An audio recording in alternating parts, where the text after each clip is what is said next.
In 1982, a California Highway Patrol officer pulled a young woman over for speeding. He bullied her into sex and then killed her. He then used a decade of police experience to try to cover up his crime and convince local investigators of his innocence. But would he get away with it?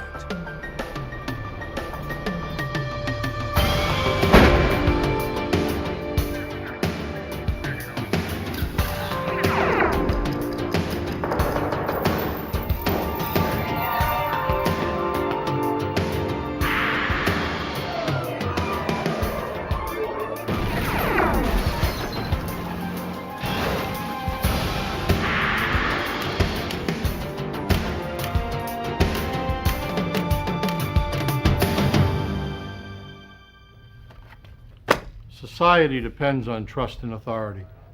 It's a system that works, and because it works, we hardly think about it. A uniformed officer demands respect, and we willingly comply. But what if that trust were betrayed? What if a police officer abuses his authority? George Gwaltney was one such cop. The popular and decorated California Highway Patrol officer committed the ultimate violation. He murdered. I'm Jim Kallstrom, former director of the FBI's New York office. When good cops go bad, the full power of law enforcement rallies to repair the damage, rebuild the trust, and deliver justice. The Gwaltney case taxed the resources of both state police and the FBI. He was a cunning adversary, trained in crime solving, and he knew how to cover his tracks. 23-year-old Robin Bishop had left her home in Las Vegas to visit a friend in Los Angeles. But then you gotta carry trays, so you gotta work on yours. Robin had hopes of becoming an actress. Her friend convinced her that if she was serious about acting, she had to move to LA. Okay, let's see. Robin headed back to Vegas to pack up and make the move. She was excited about her future. In Barstow, California, she stopped to call her mother and get a sandwich. Returning to her car, she fell under the gaze of a predator, California Highway Patrolman George Gwaltney. Though he was a highly respected officer and member of the community, Gwaltney had a secret history of stopping women for speeding and then soliciting them for sex in exchange for getting out of a ticket. The night of January 11th, 1982 was no different. He quickly memorized the make and model of her car. He also noticed the Nevada license plate.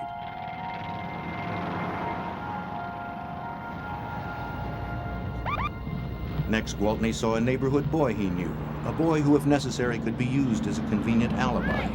Hey, Preston, you want a ride? Sure. He picked up Preston Olson and gave him a ride home.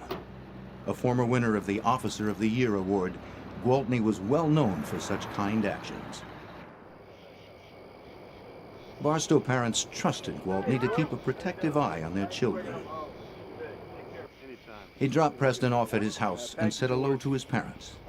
By now, the young woman whom Gwaltney had targeted would be well out of town, headed toward Nevada on Interstate 15. The ordinarily well-traveled highway was unusually quiet. He caught up with her on the empty highway east of Barstow. He turned on his light and siren and pulled her over.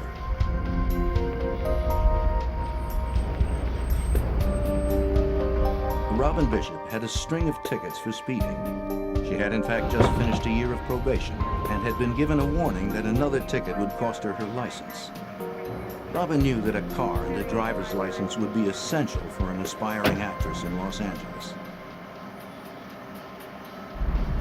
Okay, man. Do you have any idea how fast you were going? Pretty bad. Just a little bit too fast. I'm gonna have to ask for your license, man.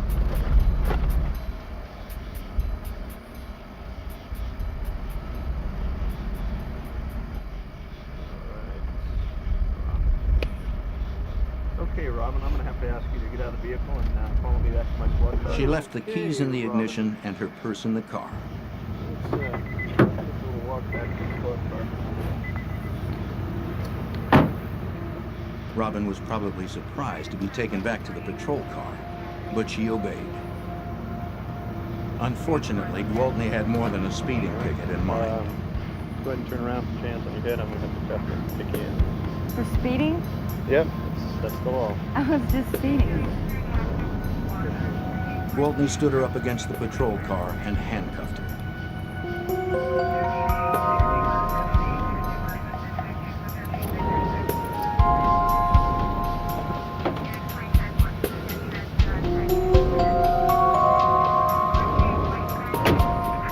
As he put her into his back seat, she must have been scared and confused.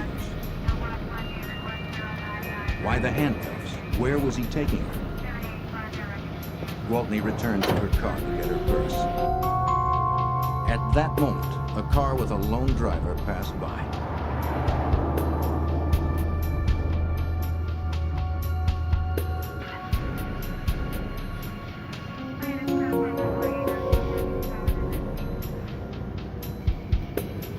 Gwaltney retrieved the purse, returned to his car, and pulled away, leaving her car abandoned on the interstate shoulder.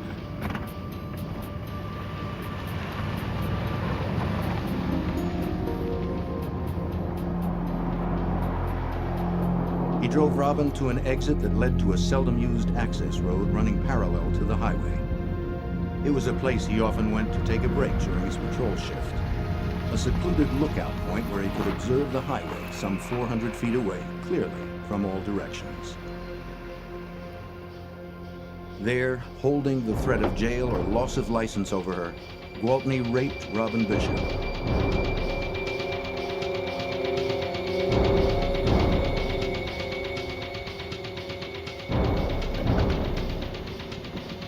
When he was done with her, he radioed in a wants and warrants check on Robin's car as if it were abandoned.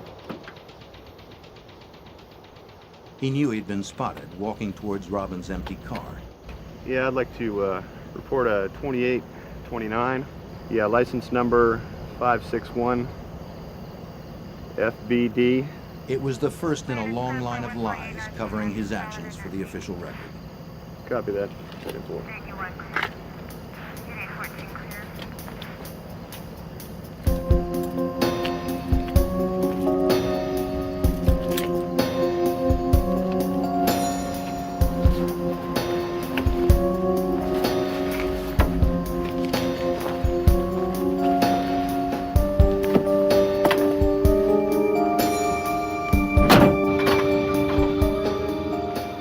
Drove her down the parallel access road to a point where Robin could walk back to her car. He removed the cuffs and let her out of the car. Things were working out for Gwaltney. He'd gotten what he was after and was simply going to let her go. But as she sat on the ground to put on her boots, something happened. Perhaps anger replaced fear now that she was released. Perhaps she threatened him with exposure. Her brother was a prosecutor in Nevada. Regardless, it would be her word against his. But then, as he stood next to his vehicle, he was suddenly caught in the spotlight of a passing deputy sheriff's car. The deputy may well have noticed Gwaltney's patrol car from the highway nearby. Gwaltney could not know whether he had been recognized. Suddenly, Robin's threats became more real. How could he explain being out there on the access road? In a moment of panic, Officer George Gwaltney decided Robin had to be silenced. Gwaltney took a final and irrevocable step. Now, there was no way to distance himself from the dead girl. Frantic, he devised a way out. He called the dispatcher and reported finding a dead body, a possible suicide. Knowing he had only moments before other officers would arrive at the scene, he searched under her head for the bullet that had killed her. As evidence, the bullet had the power to destroy him, but there was no exit wound.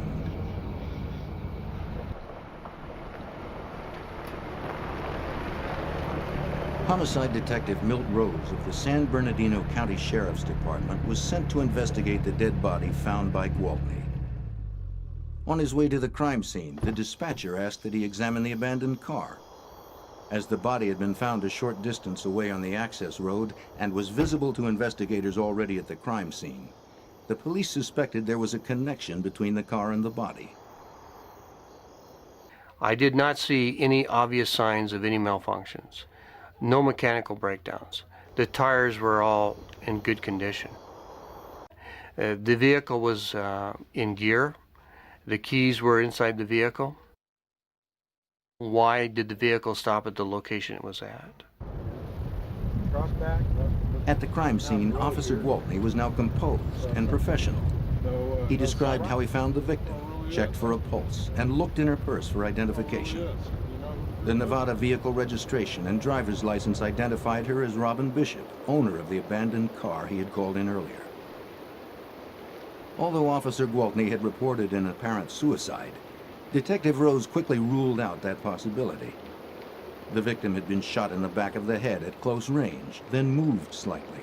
4 inches from her head was a stream of blood on the ground. Clearly, this was a homicide.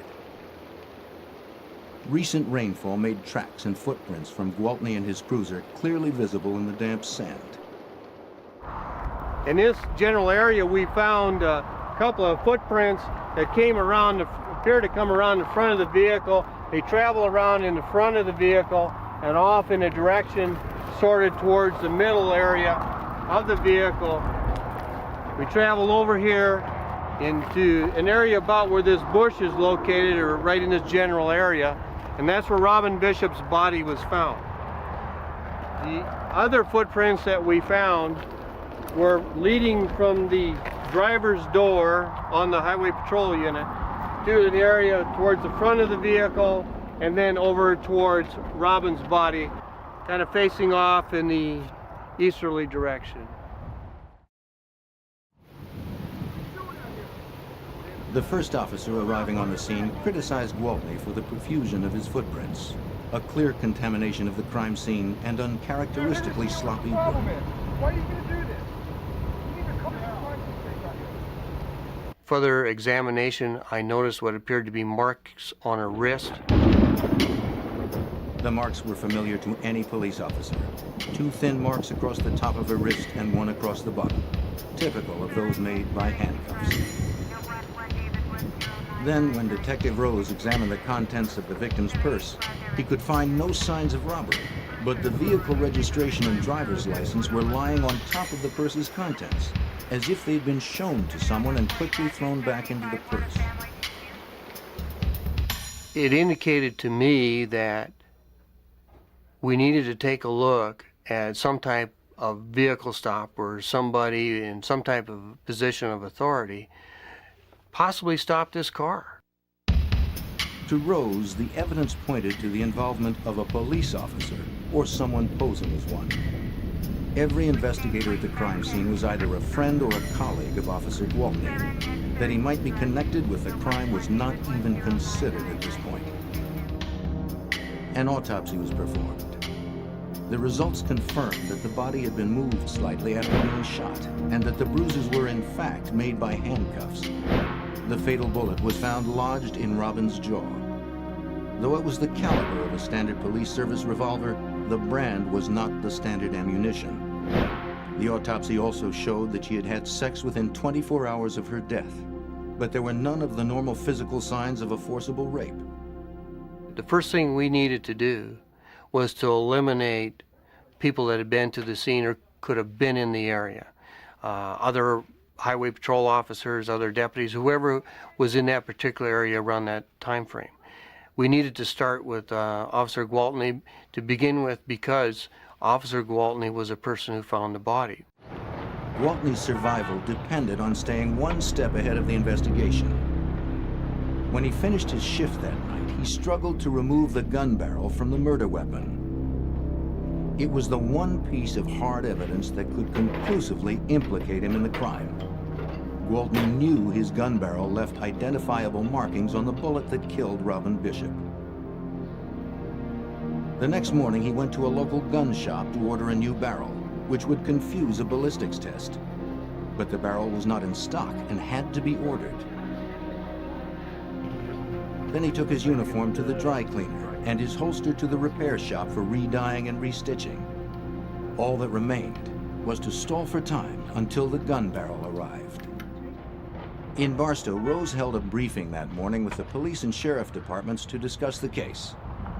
He asked all officers on duty the night before to turn in their weapons so that ballistics tests could eliminate them as possible suspects in the crime. Gwaltney made sure to attend. During the briefing, he learned that the fatal bullet had been recovered. By early evening, Gwaltney was the only officer who had not turned in his weapon for testing. The detectives went to his home and asked for his service revolver.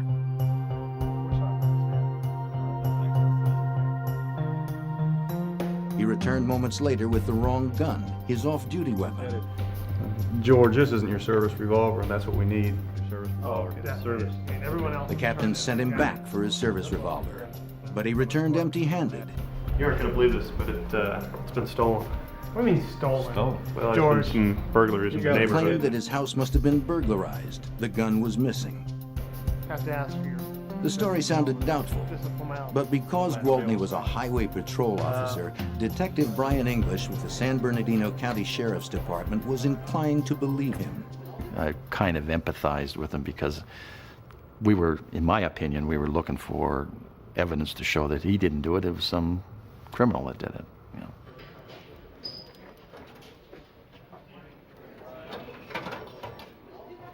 Gwaltney agreed to come to headquarters for questioning. But first, the detectives searched his locker for the missing weapon. They found nothing. Then we sat down and we started talking with Officer Gwaltney. And to him, it didn't appear important that his gun was gone, which was very significant. And if I was in his position, I'd have been extremely worried, and it didn't seem to bother him. By now, it was almost 2 days after the crime. The missing weapon and Gwaltney's odd behavior made it impossible to deny the obvious. Gwaltney was advised of his constitutional rights. Although this made him the primary suspect in the case, there was insufficient evidence to actually arrest him. Insisting he was innocent, Gwaltney agreed to give a tape-recorded interview. That we can record on tape about the night that Robin was shot. Yeah, I have no problem with that. He said he'd worked his regular beat patrolling the interstate on January 11th. And I came across the dust, B210. After his dinner break, he had picked up a young boy he knew, Preston Olson, whom he had seen walking home alone. Hey, George. Hey, good to see you. Thanks for making After the dropping Preston off at his house, he was by 8:50 p.m. back on the interstate. About 9:15, he found the abandoned car, ran a stolen vehicle check, then turned onto the access road. Seeing a pale shape, he had pulled over. It was the body of the victim, Robin Bishop. He was not reacting normally for a person who had been accused of committing this kind of a crime. Had it been me, I would not be talking to them. I'd tell them to prove it. I'd be very irate. I'd be very upset. Officer Gwaltney had repeatedly insisted on taking a lie detector test.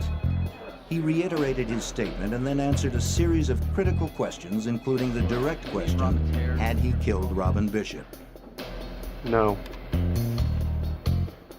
The examiner could find no sign of deception in the polygraph exam. Gwaltney had just crossed another hurdle in his cover-up. We transported George from the Barstow station back down to San Bernardino for further questioning. At that time, George gave his consent to go ahead and search his house. Sheriff's deputies investigated Gwaltney's claim that his house must have been burglarized, but they could find no sign of forced entry. The homicide detectives then began their work. At dawn, they found the frame of a Smith & Wesson Model 19 .357 Magnum revolver inside Gwaltney's truck. The frame was badly damaged with tool marks. It appeared to have been dismantled by someone who had no knowledge of how to take it apart. The barrel, which would have been used for a ballistics comparison, was gone. Therefore, there's no ballistics match could be done. The gun frame was registered to George Michael Gwaltney. To the detectives, it had been dismantled for only one purpose. Gwaltney was placed under arrest. But the evidence was still only circumstantial. A link between the revolver and the tools used to dismantle it had to be found. The detectives returned to Gwaltney's home for another search. Evidence was collected. Gripping-type tools and a pipe vise found behind the garage that showed fresh signs of metal transfer. In the bedroom closet, detectives found 5 boxes of bullets bearing the CHP insignia. In the boxes among the standard police rounds, they found 27 bullets of another brand. 357 caliber 158 grain soft points made by Remington Arms, the same kind of bullet that killed Robin Bishop.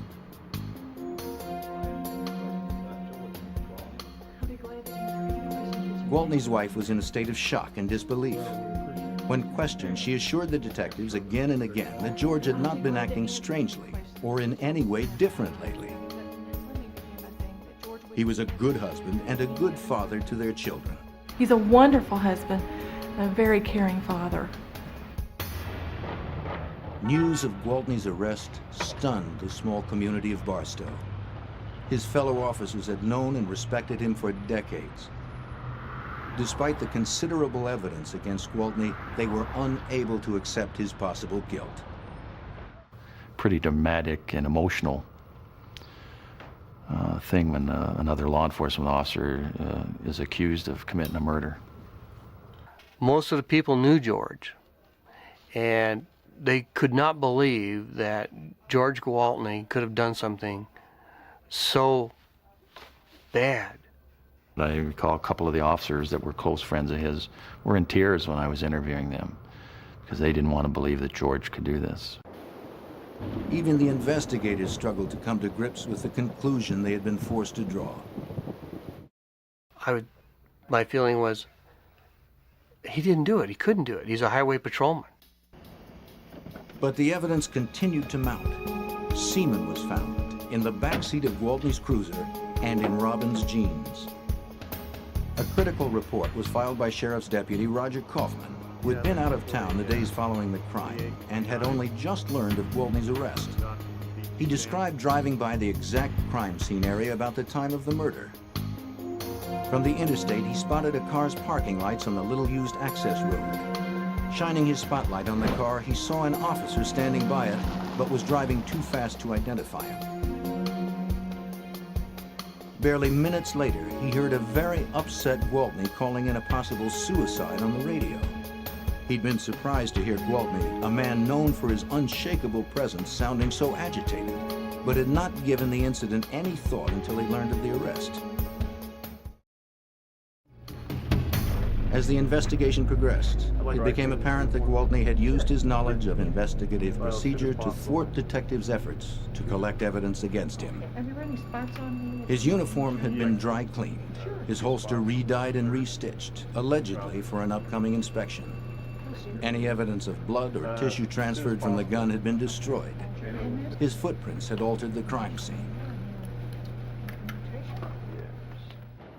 When detectives questioned the owners of gun stores in the area, on the theory Gwaltney would have tried to buy a replacement barrel for his service revolver, none could recall him being in their stores. After several months of an internal investigation, Gwaltney was fired from the California Highway Patrol. Okay, bye. Now convinced that he had committed the worst imaginable crime, detectives were still unable to prove Gwaltney was lying. His wife and friends still solidly supported him.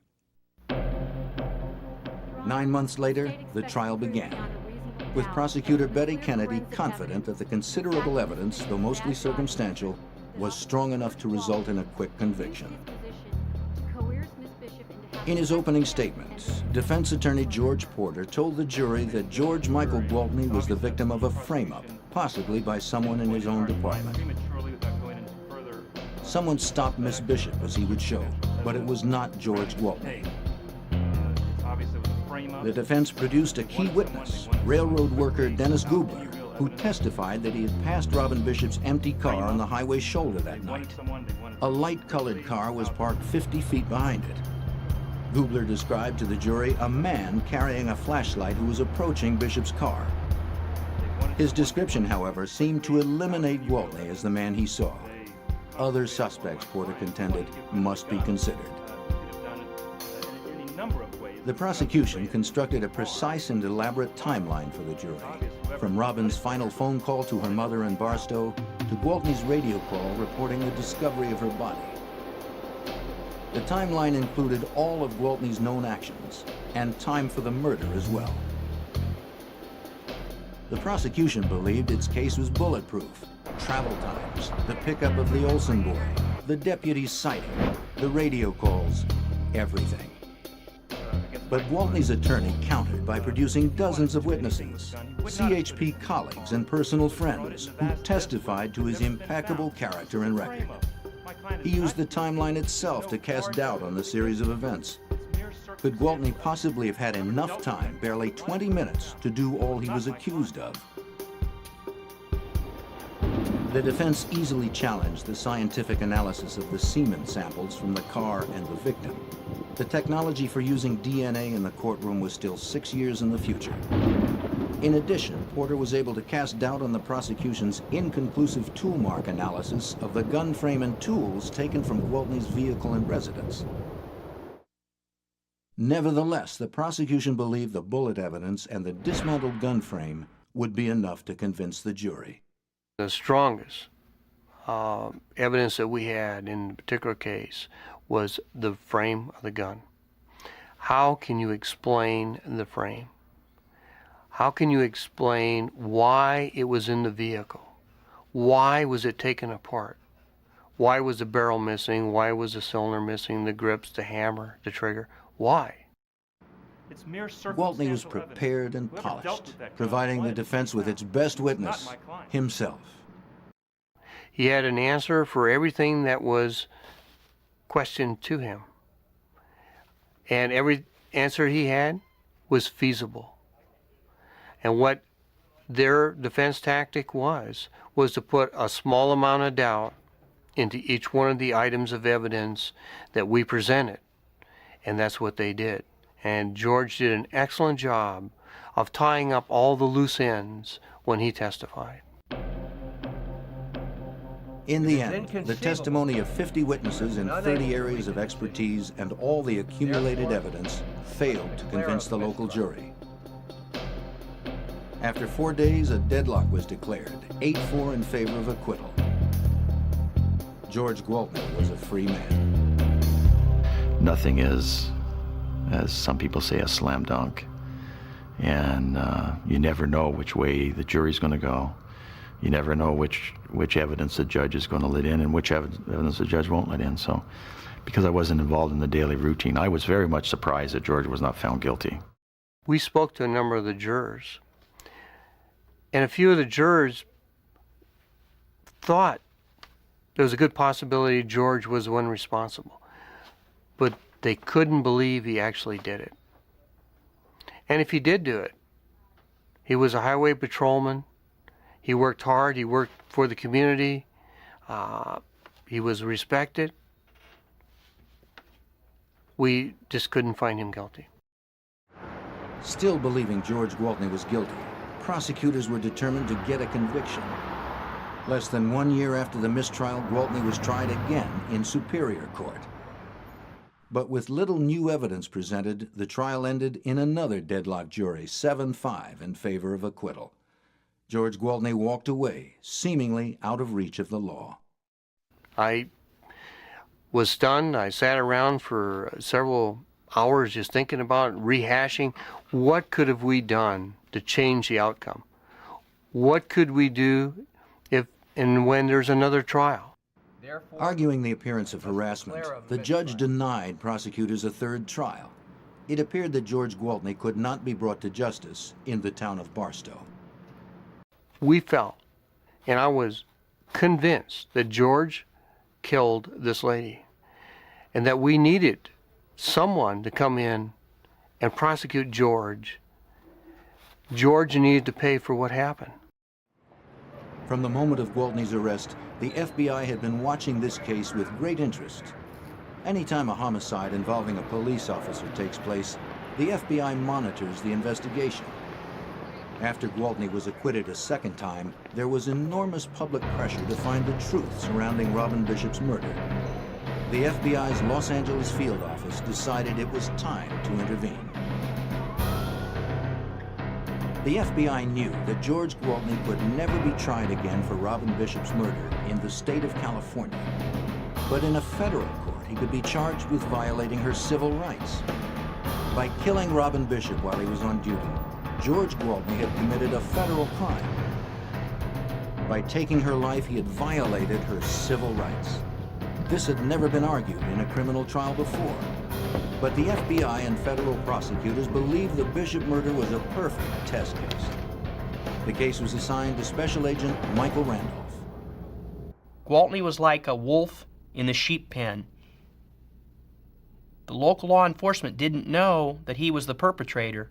He was the person that had committed the murder, so he would stay one step ahead of them, destroying evidence. And this is a significant reason that the locals were unsuccessful in their prosecution. They didn't realize what they were dealing with. Exhaustively reviewing the crime scene photographs, Agent Randolph's attention was caught by a photo. It revealed the contents of the trunk of Gwaltney's patrol car the night of the murder. In it, he spotted a small box of ammunition. He sent the photos off for enlargement and analysis. We were notified by the FBI laboratory that photographic analysis revealed that that was a box of .357 Magnum ammunition and was in fact illegal ammo of the type that Gwaltney had testified he did not carry and was not carrying the night of the murder. It was also, we believe, the same box of ammo that was collected from his house. Agent Randolph had just caught George Gwaltney in his first lie. We knew that he had lied about one thing at the two local trials. There had to be other things that he had lied about. Working closely with the San Bernardino Sheriff's Department and the California Highway Patrol, Agent Randolph began re-examining virtually all of the evidence from the first two state trials. Instead of handling it as a usual criminal investigation, we took an exhaustive approach, sort of like a TWA Flight 800 approach. Every rivet had to be looked at, every rock had to be looked at. The mountain of reports, transcripts, photos, and physical evidence would be painstakingly re-examined by the FBI labs and Bureau field agents. Key things that were used that we sent back to the lab would include such things as, obviously, the frame of the gun. The frame of the gun had been recovered by the local police, and they had done tool mark analysis, but had been unable to show who took the gun apart. The gun frame was sent back to the Firearms Tool Mark Unit of the FBI labs in Washington. Unique in the world, the lab has a collection of over 2,000 guns, from John Dillinger's pistol to the newest military assault rifle. Every bullet manufactured for the last 50 years is here too. Hollow point and steel jacket, 22 to 50 caliber. Like the guns, they're all here for testing and comparison. The soundproof ballistic room allows for comparison firing and bullet retrieval. Comparative microscopes allow for precise analysis of the gun barrels. But the most valuable asset in the lab are the agents, whose long experience in these specialized tests make them invaluable in difficult cases such as the Bishop murder. Jim Cadigan of the FBI Firearms and Tool Mark Unit was brought into the case to conduct a tool mark analysis of the gun frame and the 15 different wrenches and tools, including the pipe vise, taken from Gwaltney's home. Steel tools almost always leave behind some distinctive and often microscopic mark after their use, a signature as unique as a fingerprint. The FBI Tool Mark Lab is one of the largest, most specialized, and most technologically sophisticated in the country. It was obvious from the beginning that the individual that had worked on this particular firearm knew something about forensics because he had removed several pieces of the firearm that could be of some use later on to a forensic examiner. Agent Cadigan approached the very specific task of associating the tool marks on the gun frame with the tool marks made by the 15 gripping tools taken from the Gwaltney home. The question was, could one of these tools have been used to hold the frame while the barrel of the firearm was being removed? In looking at the frame, I noticed near where the hole was for the pin that locks the barrel down, very near the hole for that, there was a small 1/16 of an inch impression, almost as if it was made by a small screwdriver tip, right below that hole. This tiny mark matched a small imperfection in one of Gwaltney's tools. In looking at the tools that were submitted from Gwaltney, I noticed that one of those tools, a pipe wrench, had a broken tooth, and the tooth was broken off in the middle, and then there was a small island of metal left on the tooth, and that looked very similar to the mark that was on the frame. So using that as a pivot point, I started making impressions with that tool and comparing those impressions under a microscope, the tool marks, with the impressions that were on the frame, and was able to come to a conclusion that that particular tool was used to the exclusion of any other tool to make the marks that were found on the frame. In addition to the tool marks testing, the FBI lab conducted extensive testing on the particular bullets found in the Gwaltney home. The lack of a barrel on Gwaltney's gun made a ballistics test impossible, a problem that had hurt the prosecution in the state trials. So the FBI lab devised a test that had never before been used forensically, a radical new use of nuclear technology in forensic science. When a manufacturer of lead like Remington Arms makes a batch of lead, they throw things in much as you would when you're making meatloaf. That makes each batch of lead unique. We then took over 200 rounds that the locals had collected when they did their investigation of George Michael Gwaltney. We submitted those to the lab. The lab made those radioactive and got their molecular weight, their chemical fingerprint, and lo and behold, we find approximately 27 rounds that are the exact match as the lead taken from the head of our victim. The samples in the reactor absorb neutrons and become radioactive. This radioactivity is measured and gives a precise reading of the chemical elements in the lead from the bullet, an atomic fingerprint. The radioactive tests were indisputable. Each of the 27 bullets found in Gwaltney's closet, bullets he had sworn under oath he did not own, had come from the same batch of lead as the bullet that killed Robin Bishop. The FBI lab worked to establish a definite match between Gwaltney's gun frame and his pipe wrench, and between the fatal bullet and the bullets found in his home. Additionally, Agent Randolph constructed psychological portraits of not only George Gwaltney, but Robin Bishop. It was important that the federal jury perceive her as a genuine victim.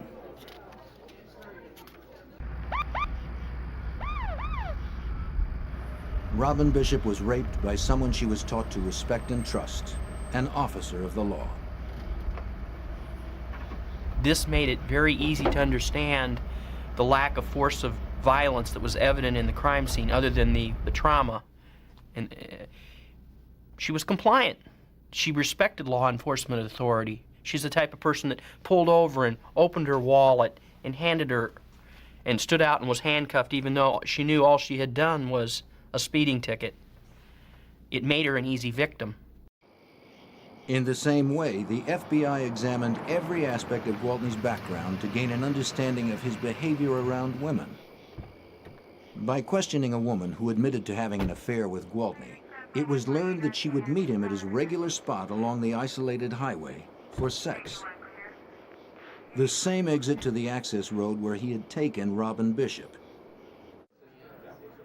Every woman who received a summons from Gwaltney in the last 2 years was contacted, and a pattern emerged. Nearly a dozen women claimed that Gwaltney had solicited them for sex or touched them suggestively. This indicated to us that this was not an isolated sexual assault with Mr. Gwaltney. This is a type of pattern of behavior. When he put his uniform on, he became predatory towards females, was our conclusion. Witness testimony from the state trials was also carefully re-examined for discrepancies that could lead to breaks in the case. In some instances, the FBI leaned hard with the weight of federal authority. Many witnesses were reluctant to testify, fearful.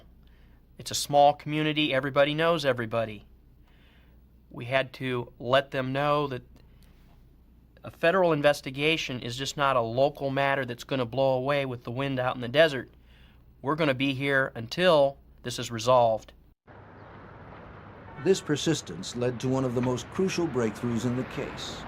San Bernardino Sheriff's detectives had originally interviewed the owners of Barstow gun shops for signs that Gwaltney might have tried to buy a replacement barrel for his service revolver the day after the crime. None claimed to have seen him.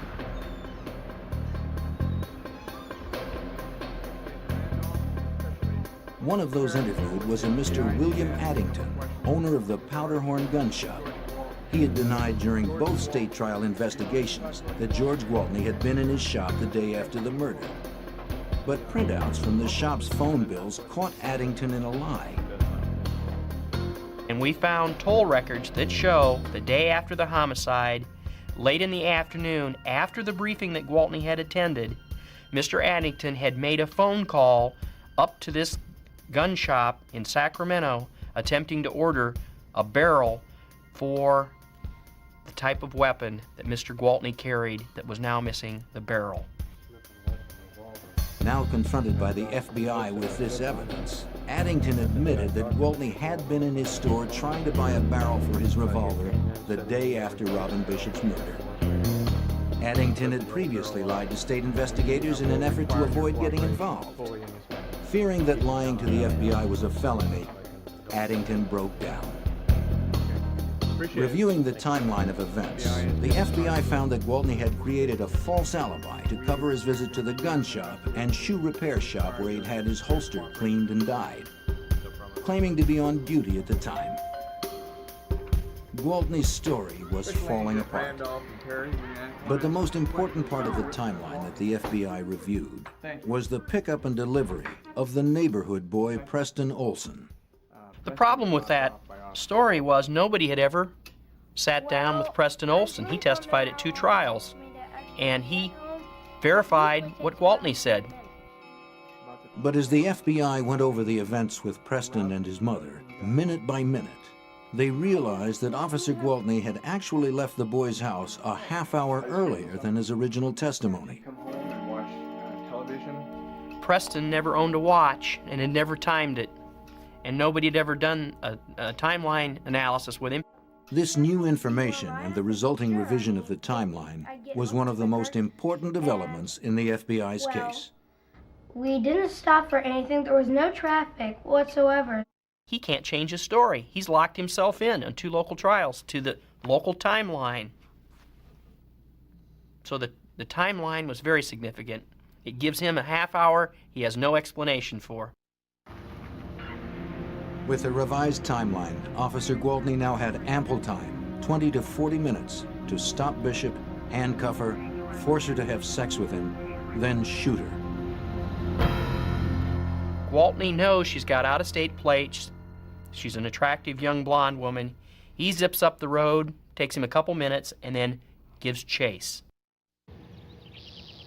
Finally, Dr. Edward Blake of Forensic Science Associates was contacted to re-examine the semen evidence from the first 2 trials. Prior to the use of DNA in criminal trials, the use of semen as evidence was problematic. But the FBI felt there might still be a way to use what they had. Gwaltney had had a vasectomy and had it reversed. Was there any way this information could be used in the identification and matching of his semen with the crime scene specimens? Federal prosecutors asked Dr. Blake, a forensic serologist, if there were any new scientific developments that might help the investigation.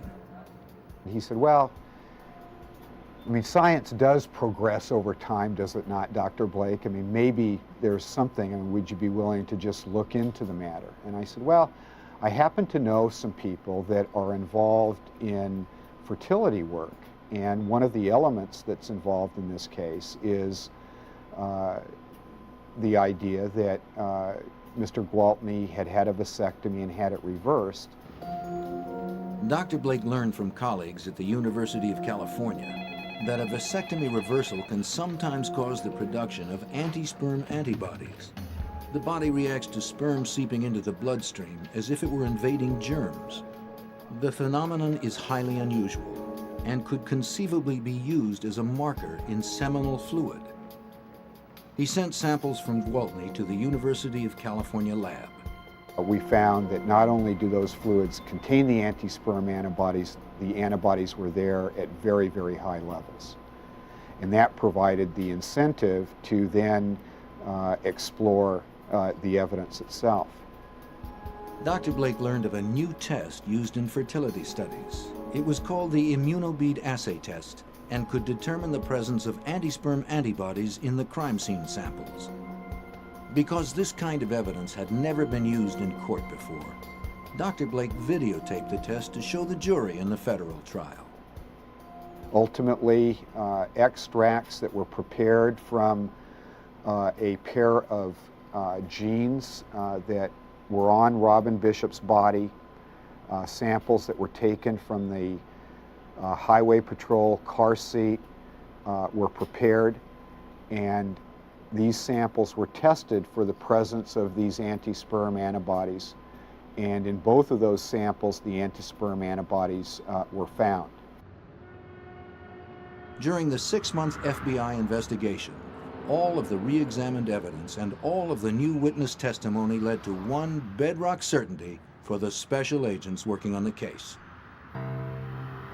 We know we've got the right guy, and we're going to get him.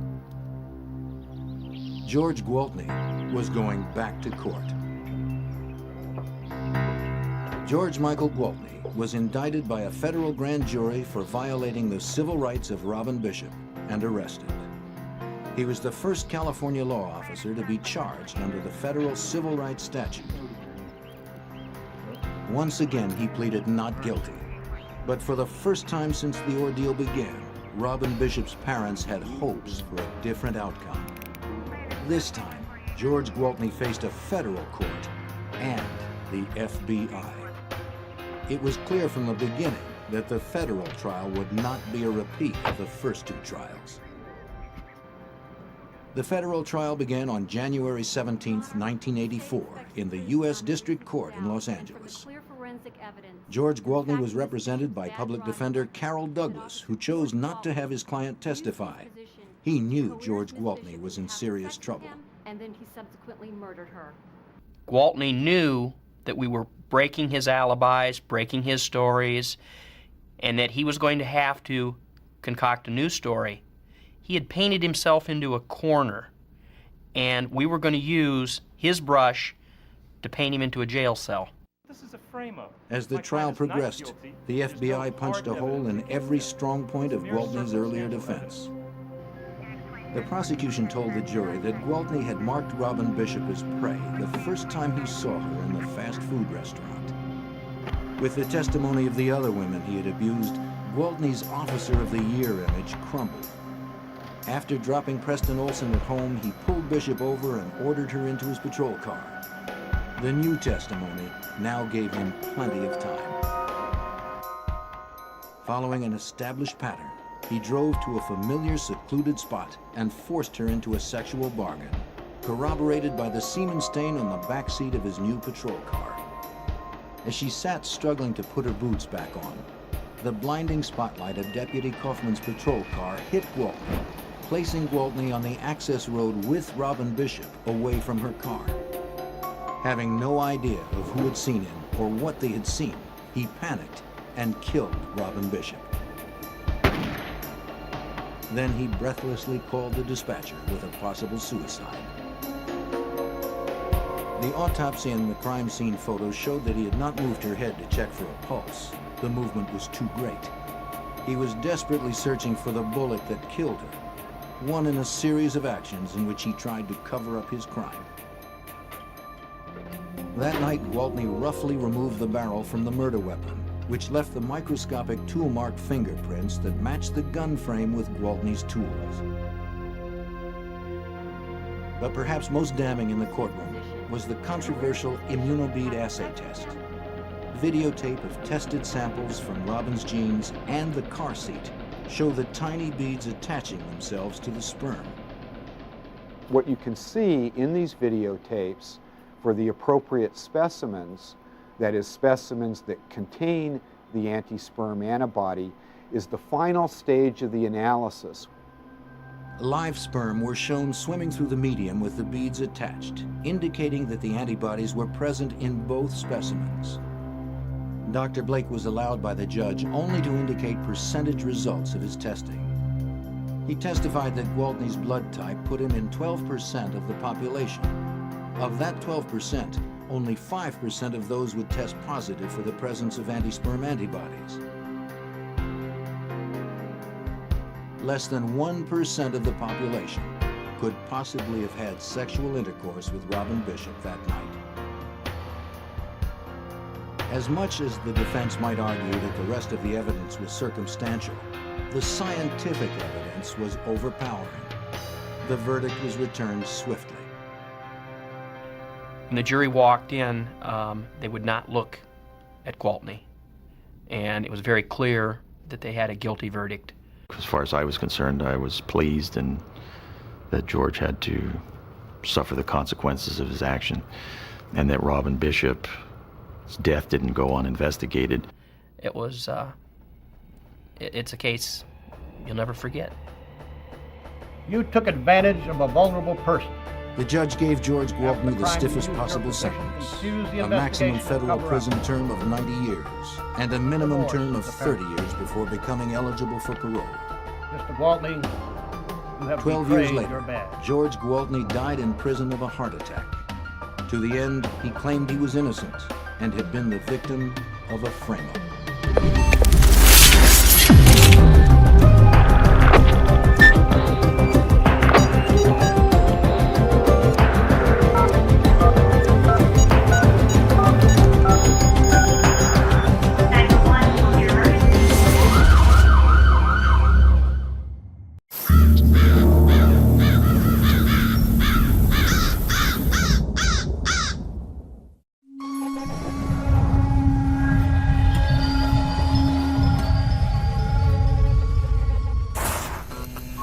In almost every police department, there's a place where cold homicide cases gather dust. Each box contains unfinished business, evidence, interviews, in its very own murder book. These cases aren't dead, but sleeping. Each one waiting for new leads and a cop to dig out the truth and finally bring a killer to justice.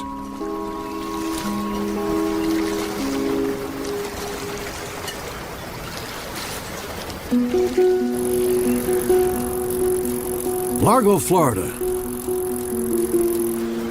a laid-back beach town on the central Gulf Coast, where cutoffs and a Hawaiian shirt are the closest thing anyone has to formal attire. It's a place built for fun, an escape from the daily grind of the real world. But for one man, the seduction of the warm, carefree nights put him on a collision course with pure evil.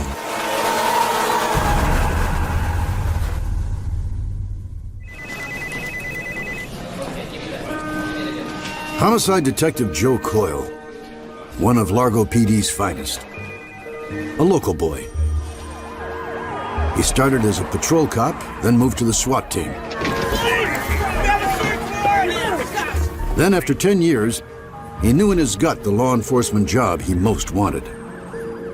One time I had to protect the scene, make sure no one goes in, and then I watched all the detectives go in and work it. I'm like, all right, I'm not going to sit out here. I want to be that guy that works the scene.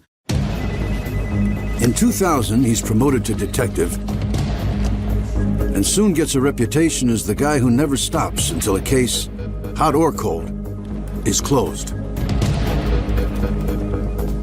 Coyle's dogged determination catches the attention of Deputy Chief John Carroll.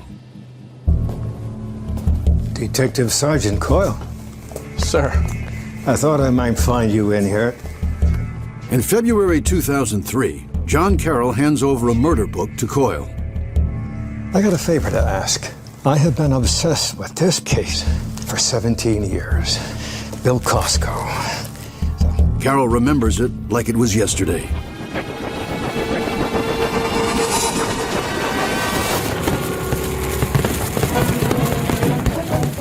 It's the beginning of the long 4th of July weekend when Largo PD gets a 911 call. Police emergency, may I help you? It's very confused around here right now. There's some blood on the floor in the apartment next door to me. I'm not sure what's going on.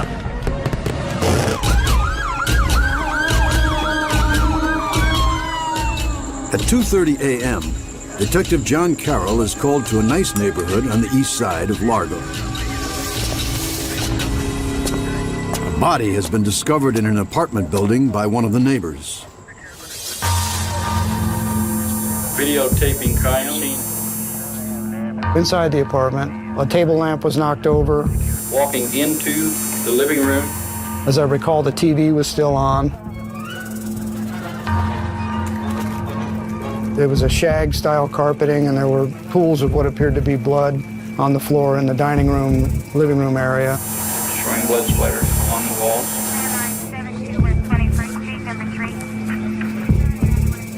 Just looking around the room, you could see that there had been a struggle and somebody had been bleeding pretty heavily in that room.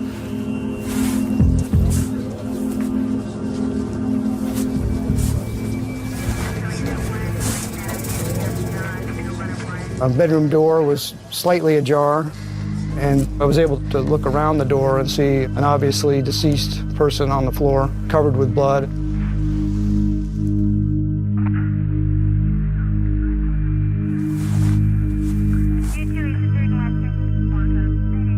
The victim is a man who appears to be in his late 30s.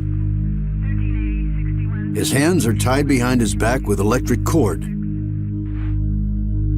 His ankles are bound with a bedsheet and tethered to the leg of the bed. You could see puncture wounds consistent with knife wounds to his upper body and his neck, and quite obvious that he'd been stabbed. It was clear from the scene that we were dealing with a homicide. And the condition of the body tells Carroll this guy's probably been dead at least a couple of days. Police dust for prints and collect blood samples. On the door jamb, among the blood smears, police identify a full palm print. In addition to the palm print, police lift prints off the walls and furniture. They also bag small items the killer may have touched.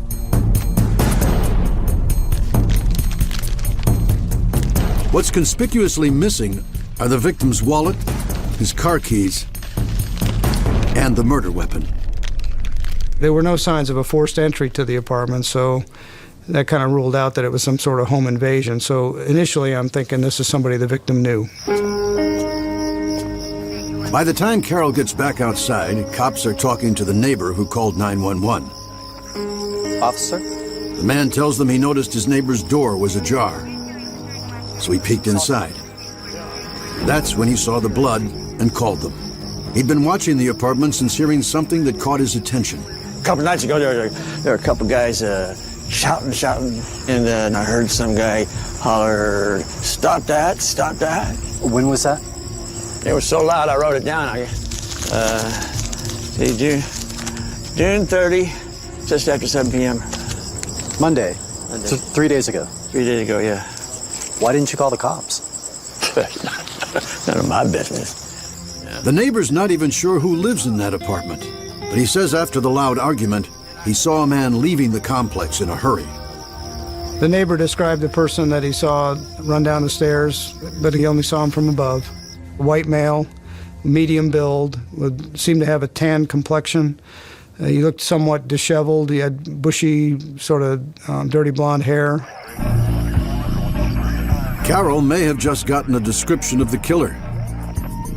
But first, he needs to ID the victim. He doesn't have to wait long. Hey. That's Sam. Those are the guys. Calm down. Who are you? We're friends of Bill's. Tim Jankowski and Luis Rodriguez say they live nearby and came over as soon as they heard the commotion. They tell police the dead man's name is Bill Costco. We hadn't heard from Bill in 2 days. It's not like Bill not to call, you know? So. Yeah, his line's been busy, and when we called the phone company, they said that the phone might be off the hook. We decided to go check up on him pretty much around 1 o'clock in the morning. Oh, that's weird. It's open? Bill? Bill? It's Tim. Jesus. I was very scared. I saw the dark stain in the dining room.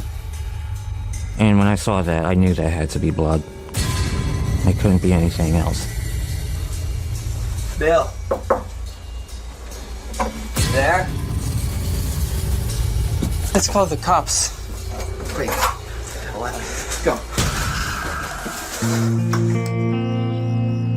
Carol's hoping that Bill's friends can help him get a handle on who Bill Costco was and why someone would have murdered Bill with that much brutality. They've been friends with Bill for close to a year, long enough to know where he came from and how he ended up in Largo.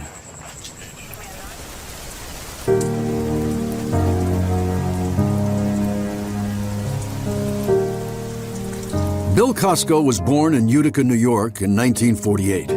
He had a younger sister and the kind of small-town carefree life typical of the baby boom generation. After college, he headed for the bright lights of New York City, with dreams of working backstage on Broadway. 15 years later, he still hadn't made it. So at the age of 38, he gave up trying. That's how he ended up in Largo, where he met Tim and Luis. I guess I just hope for the big time, you know, but New York City is just a rat race. When my folks got this little winter place down here, I figure, I love how laid back it is all the time. I know, the beaches, the weather, it's so addictive. That's right. Are you folks down here now? Just in the winter, you know, but I talk to him a lot. I just don't see him that often, you know? Tim and Luis immediately liked Bill's easygoing nature, and the three became fast friends. What stood out the most to me about Bill was he gave you the shirt off his back and if he had it. There were times when I needed a favor from him, and he'd do it. Never asked questions, and always was there when you needed him. But Bill's life wasn't as carefree as he would have liked. He struggled landing a full-time job. You think I can borrow a couple of dollars until next week? How much? 10? Yeah, of course. Thank you so much. The two friends didn't care about Bill's money troubles, and they tell police they're certain that's not why he ended up dead. But they believe they know how he came to be murdered. Tim and Luis tell Carol that Bill had a dangerous weakness for meeting strange men in bars. All right, let's get out of here. Yeah, let's get out of here. We tried warning him to be more careful about who he brought home with him. But he didn't heed our warnings. Now Bill's dead. And if his friends are right, there's a predatory stranger on the streets of Largo out cruising for his next kill.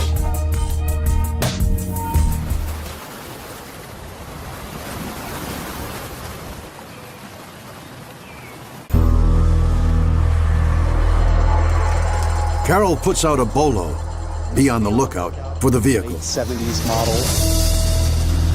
Then heads directly to the medical examiner's office to get the autopsy results.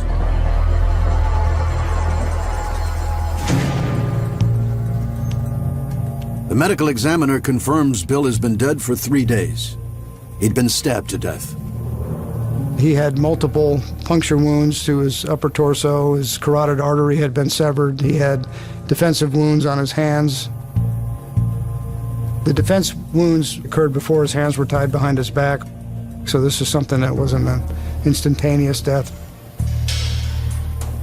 Mr. Costco had fought for his life.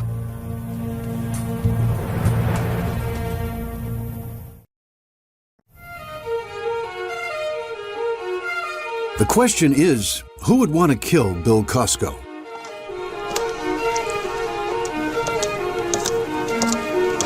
Hoping for answers, Carol reaches out to Bill's parents and his sister, Barbara, back in New York. Hello. Hi, is this Mrs. Costco? Yes, it is. My name is Detective Carroll. I'm from the Largo Police Department. Unfortunately, I have some bad news for you. your son was the victim of a homicide recently. What, I'm so sorry that you have to hear this. Bill's dead? Bill's family is reeling from the news, shocked and devastated that Bill died in such a horrible way. Did he ever have any enemies that you were aware of while he was living up there? That might have followed him down to Largo. No, he was a very well-liked person. And in their grief, they're not much help to Detective Carroll. They have no idea who killed Bill or why. Bill never shared the details of his private life with his family. Yes, Everything I can. We will get this guy.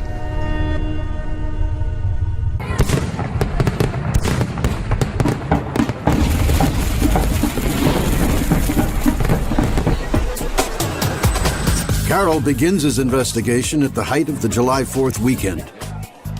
He hits every bar in the area to see if anyone remembers seeing Bill 4 days earlier, on the Monday night they believe he was murdered.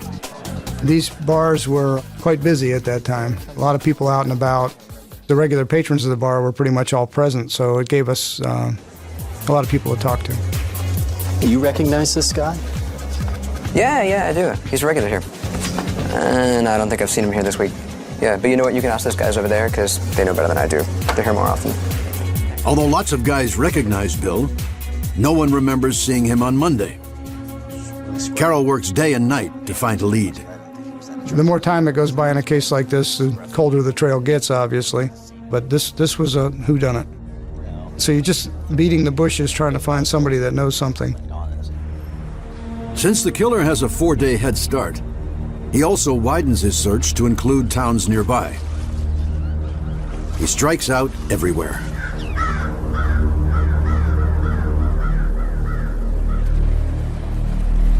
Three days later, Carroll gets a call from a patrol cop in the town next to Largo.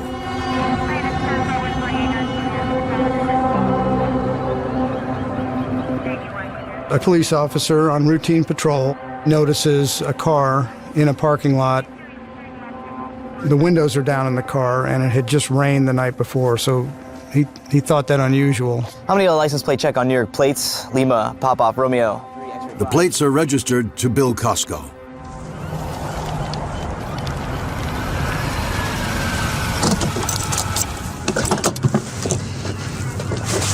What have we got? Take a look for yourselves. It's a gold mine in here.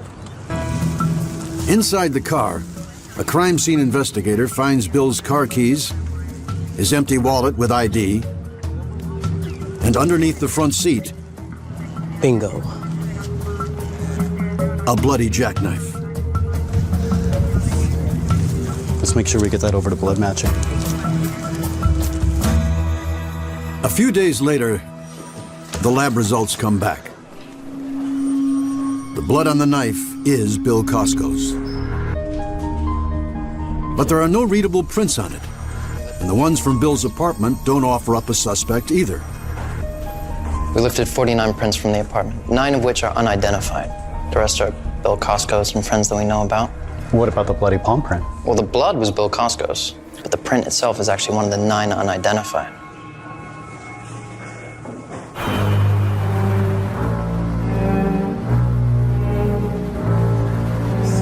Based on Bill's friend's interview, Carroll thinks Bill most likely met his killer at a bar nearby.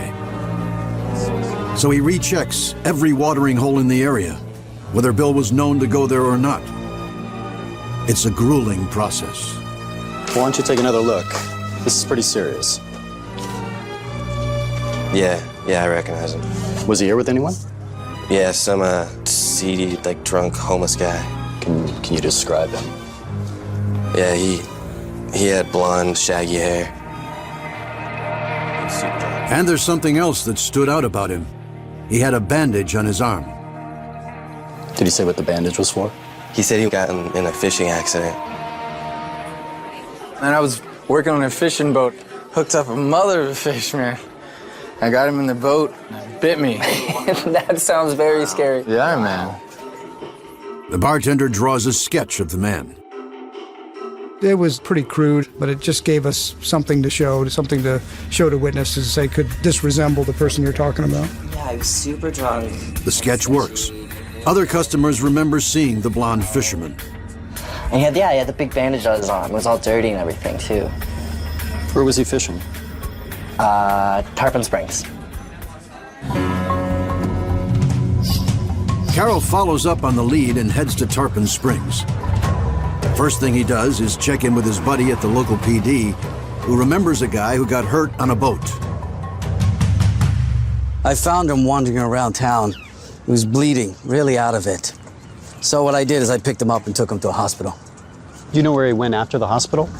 Well, he said he had no money, no friends, so what I told him is to go to the homeless shelter in Clearwater. That's the last I heard of him. Carroll races to the shelter on the slim chance the guy's still there. Yeah, he was staying here. Is he here right now? No, I had to kick him out. He came in after curfew. He was loaded. I think he left yesterday. Did you get his name? James Donovan Morgan. Did he say where he was going? No, but if you got his boots here, you want them? Given the amount of blood at the scene, he would have had trace evidence on him. Detective Carroll immediately sends the boots over to the state crime lab for analysis.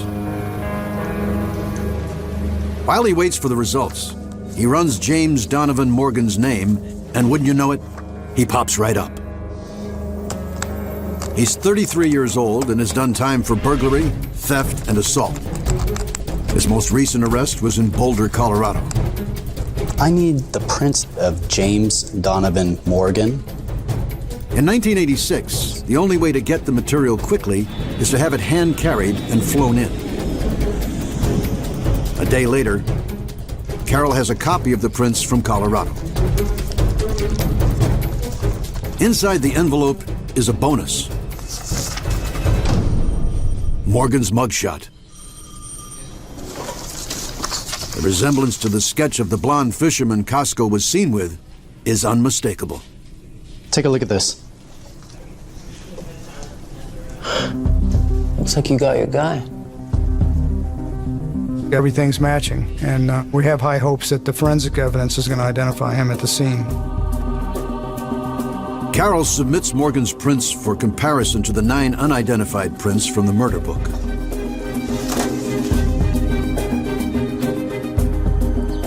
He tracks down James Morgan Donovan, and unbelievably, he's still in the area doing odd jobs at a local country club and crashing in one of the maintenance shacks there. Carroll keeps his #1 suspect under surveillance until the fingerprint tests are complete. I was sitting in an unmarked vehicle with a pair of binoculars, watching him from a distance. He looked unshaven, he was a little dirty, hair was kind of long. He looked a lot like the sketch, I guess.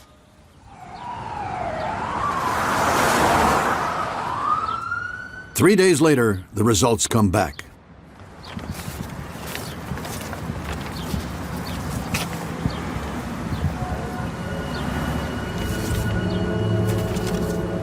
Morgan's prints don't match any of the 9 mystery prints from the crime scene, and there were no traces of blood on his boots.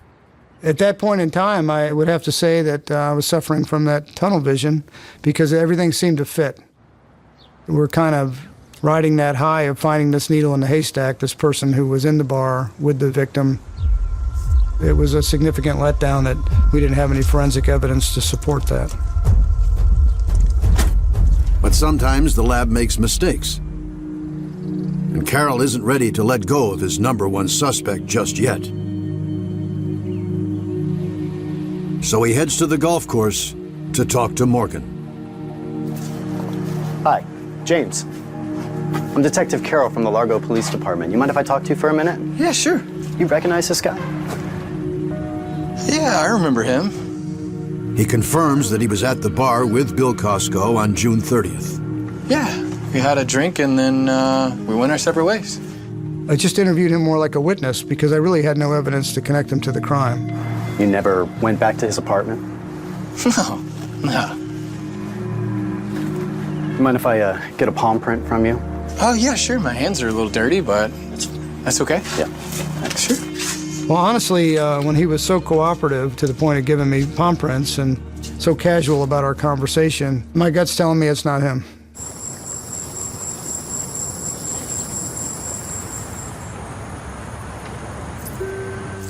Two days later, the results from the palm print come back.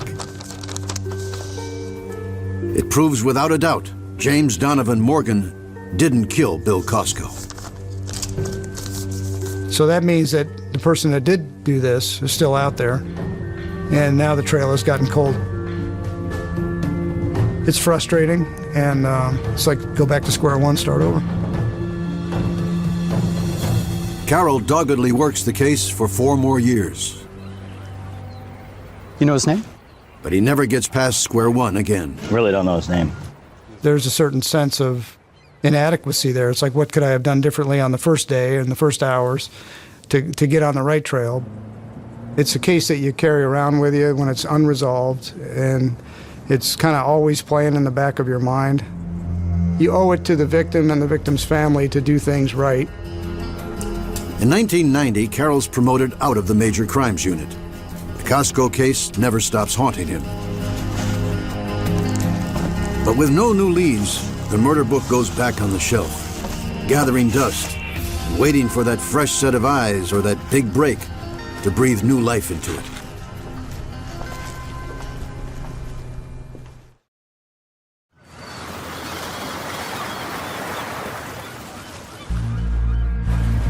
Eight years after Bill Costco was killed in Largo, Florida, 2 young cops, Steve McMullen and Bill Shaw, are promoted into Largo's detective unit.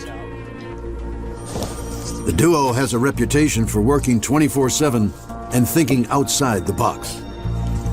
Bill knew the street and how to really talk to some people to get information. I knew the technical aspects of the forensic side, how to put the puzzle together, and there was no glory hogging or anything like that. We were a couple of guys who just wanted to get things done. So they're tasked with tackling the cold cases in the department's murder book room. We started looking at them, and the Costco case stood out. Based on the brutality of the crime, the detectives are convinced this was not the killer's first or last rodeo. We kept saying there's a way this person has not been arrested. There's just no way. In the 8 years since Bill Costco was killed, police forensics have come a long way fast. By 1994, DNA testing is now allowing police to find and collect evidence that's invisible to the naked eye. And McMullen and Shaw are betting there's something in the murder book with the killer's DNA on it. It's just what we need. When DNA first came out, that was, everyone was using it, and that was the greatest tool ever invented to help us. They send the cigarette butts to the lab and turn their focus to the 9 unidentified fingerprints from the crime scene. Back then, when John Carroll first got it, you had to have a suspect to compare it against the print. By the time we come in, we don't need a suspect, we have a computer. By 1994, many law enforcement agencies have set up separate automated fingerprint identification systems, AFIS for short. But there's no centralized place that contains all the information. Bill went out, and somehow, and I still don't know to this day, he came back with a list of all the AFIS systems in the United States and in Guam. I think we sent one to Germany, too, now I thought about it. Shaw finds over 100 different departments running their own fingerprint databases. That means the team has to create photo negatives of the prints and send each agency an individual request to see if they can match the 9 unidentified prints in the Costco murder book. We started getting letters from the agencies that we had made submissions to saying that the negative needed to be 5 times its original size, and then the agency would need 2 times the original size. It just got to be a nightmare. And that's where the frustration came in. It wasn't uniform. You're doubling and tripling, sometimes quadrupling your work, because you don't know until you send it. McMullen and Shaw hammer away at it. Their mindset, somewhere, somehow, they're going to get a hit. We're going to identify the person that did this. We are highly confident. The prints made us really highly confident.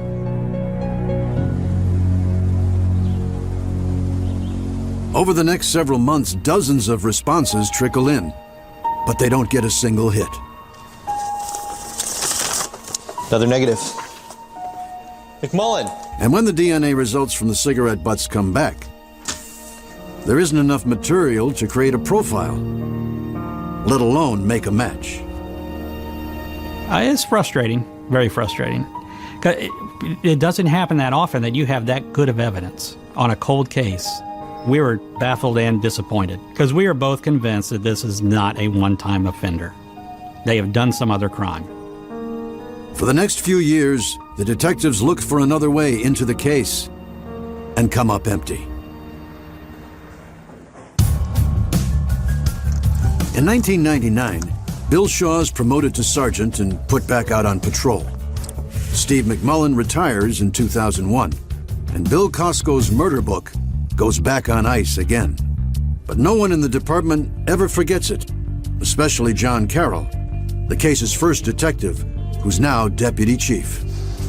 How are you? Still at it, I see, sir, you know? So when Carroll realizes he has a hot new investigator in-house, he hands off that murder book to Joe Coyle. He had a knack for cold case, a good investigator, familiar with current technology on forensics. He had worked on and solved a number of violent crime cases over the years. By now, the FBI has consolidated the individual police fingerprint systems into one central database. But when Coyle resubmits the 9 prints from the murder scene, no match? Try the next page. That's what was frustrating. It's like, no, this guy's got to be out there. I mean, you just don't do that and not have a criminal history.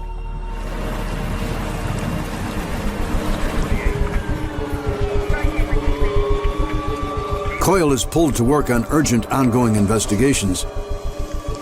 One by one, he solves them. But everywhere he goes, he's reminded of Bill Costco's murder book. The one case he just hasn't been able to crack.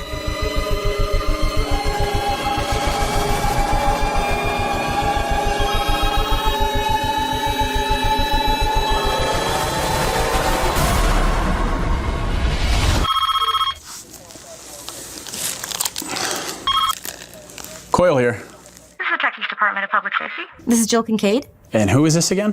Jill Kincaid. The Jill Kincaid? Jill Kincaid is a well-known fingerprint specialist. In fact, in the world of law enforcement, she's got a rep for being a fingerprint phenom. She tells Coyle she's got a thing for cold cases.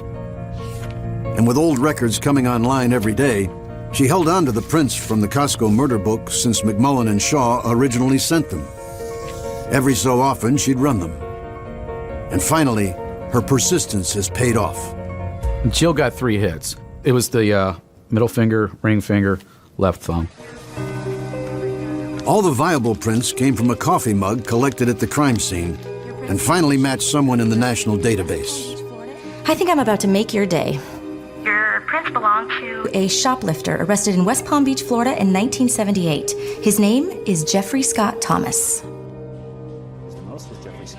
Detective Joe Coyle immediately springs into action. What have you got for me on Jeffrey Scott Thomas? He enlists the help of Special Agent Sharon Fiola at the Florida Department of Law Enforcement. She can track a criminal's past like nobody's business. When I typed in Jeffrey Scott Thomas with the date of birth, what came out of the Florida Crime Information Center was a criminal history of Jeffrey Scott Baker with that date of birth and that social security number. And the Jeffrey Scott Thomas was listed as one of his aliases. He has 13 aliases in all. Coyle immediately runs a background check and finds this guy's basically a career criminal. He has a rap sheet dating back to 1973, and he's been in and out of the pen for drug dealing, burglary, assault, and bank robbery. He had 14 arrests that ranged literally from Florida to California. So right there, what does that tell you? He's a transient. And people like to come to Florida, you know, because it's nice and warm and everything. So yeah, this guy matched everything to a T right now. Agent Fiola is able to cut through all the aliases and come up with the guy's real name, Jeffrey Scott Payne. She learns Payne was born in Minnesota in 1955. He was the only boy in a family of 4 kids. His father was in the Air Force, so they moved around a lot. Jeffrey was always bullied for being the new kid in town, and he became withdrawn. At 16, he ran away from home and began drifting from one low-paying job to the next. At 20, he was busted for robbery. And so began his life of crime. Given the fact that he had that many aliases and he was transient, he never laid his head anywhere for very long, he's traveled all over the United States, he probably really didn't care whether he got caught or not. Coyle and his team contact every police department listed on Payne's rap sheet. I want everything, you know, especially a photo. You got to remember, you got 13 aliases. Okay, and I want to make sure that all 13 of these people is the same person. If I got a mugshot that came back that was different from another one, it's not the same person. Now I'm going to start running the problems. So I wanted every fingerprint, I wanted every mugshot. As the information pours in, Coyle's heart is racing. It's the same man in all the photos. He's got shaggy blonde hair, just like Costco's neighbor originally told police. And when they run the prints, they come back as matches to not just the coffee mug, but to many of the other unidentified prints in Costco's apartment. But the case is far from a slam dunk. You got to remember, at this point, all I have is fingerprints. And all these fingerprints say is that Jeffrey Scott Payne was inside the apartment. That's it. But it is not enough to say that he's the one that did this crime. Coyle knows if Payne's the killer, there's one thing in that murder book that can absolutely nail him. It was a palm print in blood, and the blood belonged to Mr. Costco, and the palm print did not belong to Mr. Costco. So the killer had to have been there and got Mr. Costco's blood on him, and then make a print onto the door jamb. Coyle scrambles to see if any of Payne's arrests included a palm print. He's in luck. Back in 1982, Payne robbed a bank in Washington State and got caught. Now, bank robberies, it goes federal, and they do palm prints. So that was my ace in the hole. On March 29th, 2004, Coyle receives copies of Payne's palm prints from FBI headquarters. He personally drives them to the forensic lab for comparison. 10 days later, the results come in. Detective Coyle. Detective Coyle, this is Jim down in Forensics. We've got some results for you. What do you got for me? I think you're going to like this. I was at my desk and said that palm print that you gave us from the FBI, Jeffrey Payne, matches the bloody palm print that was found in the scene. You know, it was one of those "where were you when it happened" type moments. After 18 years, Coyle can finally put together exactly what happened the night Bill Costco was murdered.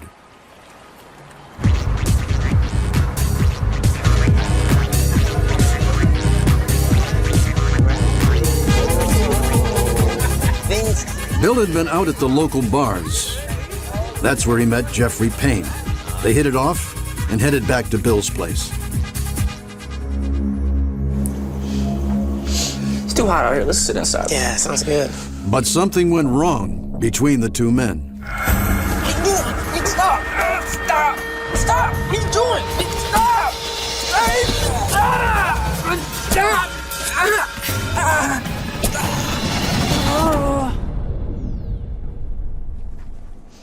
Was he mad because of a sex act that went wrong or something? I don't know. Did he want the car? He's a criminal. I think he just robbed him. But even though Bill had been stabbed multiple times, he still had some life in him.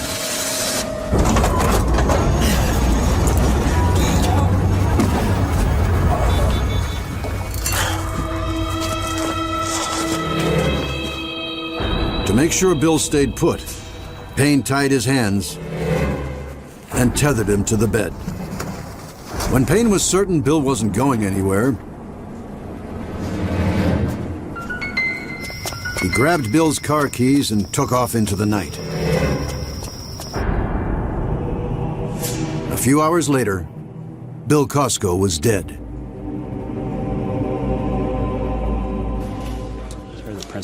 All that's left to do is track down Payne and make the arrest. Coyle's handcuffs are burning a hole in his pocket. All he needs from Sharon Fiola is an address. That's when everything comes to a screeching halt. Sharon calls up and she goes, I think Jeffrey Payne is dead. I'm like, you're kidding me. She goes, no, he died in 1993 in California. Not only is Payne dead, he's been cremated. I call up the coroner's office and I'm praying that they have fingerprints, because if they have fingerprints, I could take those fingerprints and match them to the fingerprints we have from Jill Kincaid that matches the palm print. Then I'm done. I can go back and go have a good night's sleep. Of course, police work being what it is, I'm sorry, sir, we have no fingerprints. Are you kidding me? No fingerprints. You have photographs? No photographs. I'm like, oh. So now I can't even take a photograph and say this is the same person. All I know is I got a dead body and no fingerprints, no photograph. Of course, now I'm like thinking, oh God, is this even the same person now? I mean, this guy's committed bank robberies, this guy's committed murder, and with this many aliases, he could have faked his death. So my next step basically is I need to find out who this next of kin is, and I need to go interview this next of kin, and I need to show this next of kin a photograph. And the photograph I have is of Payne from one of his arrests. According to the records, Payne died in hospice care at the home of his sister, Kathy Johnson. Detectives quickly tracked down Kathy's new address in South Carolina. Joe Coyle and Largo detective Keith Barton are on her doorstep the next day.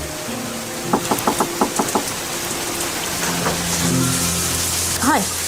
Kathy? Yes? We're with the police department. We wanted to know if we could speak with you about your brother, Jeffrey. What do you want with my brother, Jeffrey? If you know that you're going to drop the bomb on him, that, by the way, we think he was responsible for a homicide. It wasn't a great feeling. What about my brother?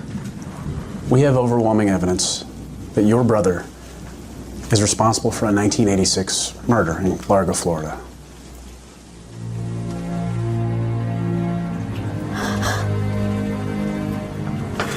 He died in '93. In my arms of AIDS. I have a photo of your brother. Can I show it to you? And, oh yeah, that's Jeffrey. And right there, that's it, case done. She was visibly upset. And I felt bad, and Keith felt bad too. I said as nice as I could, and I didn't go into details, and she didn't ask. It was bittersweet. On the one hand, you could close the case, but on the other, you just dropped something that lady will never forget, on her. So she didn't deserve that either.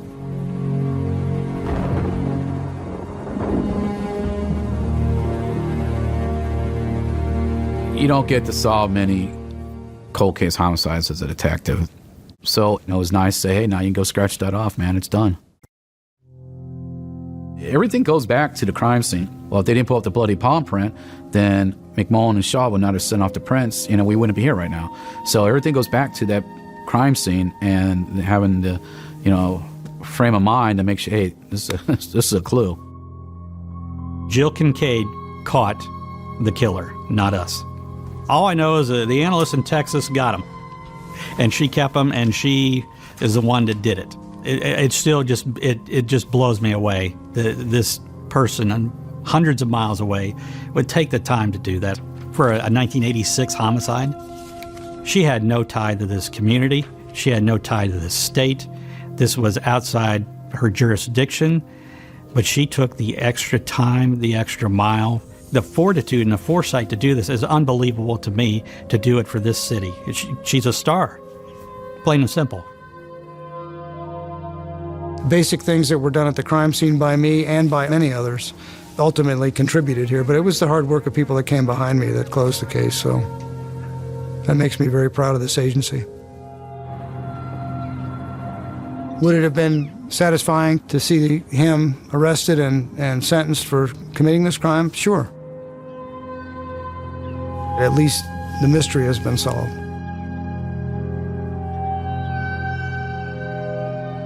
A lot of police departments in the area at the time were very homophobic. That's not the way they handled it here. I think the Largo Police Department handled everybody involved very well. The detective staff that I spoke to treated me with the utmost kindness and respect. I think Bill would be satisfied with the way his case was handled. Jeffrey Scott Payne, who was responsible for the murder, was not a nice person. He was a person that seemed to commit crime and criminal acts wherever he went and probably hurt a lot more people than we're aware of. He'll have to answer to his God at the very end of this all. I'm a little more philosophical than that. I think no one ever gets away with it. He didn't get away with murder. He lived a horrible life. He was a transient drug addict, criminal, he was a criminal. I mean, he never probably had a really happy day of his life. So, did he get away with murder? No. Days after Bill Costco's murder book was finally closed, Joe Coyle gets a letter from Bill's sister, Barbara.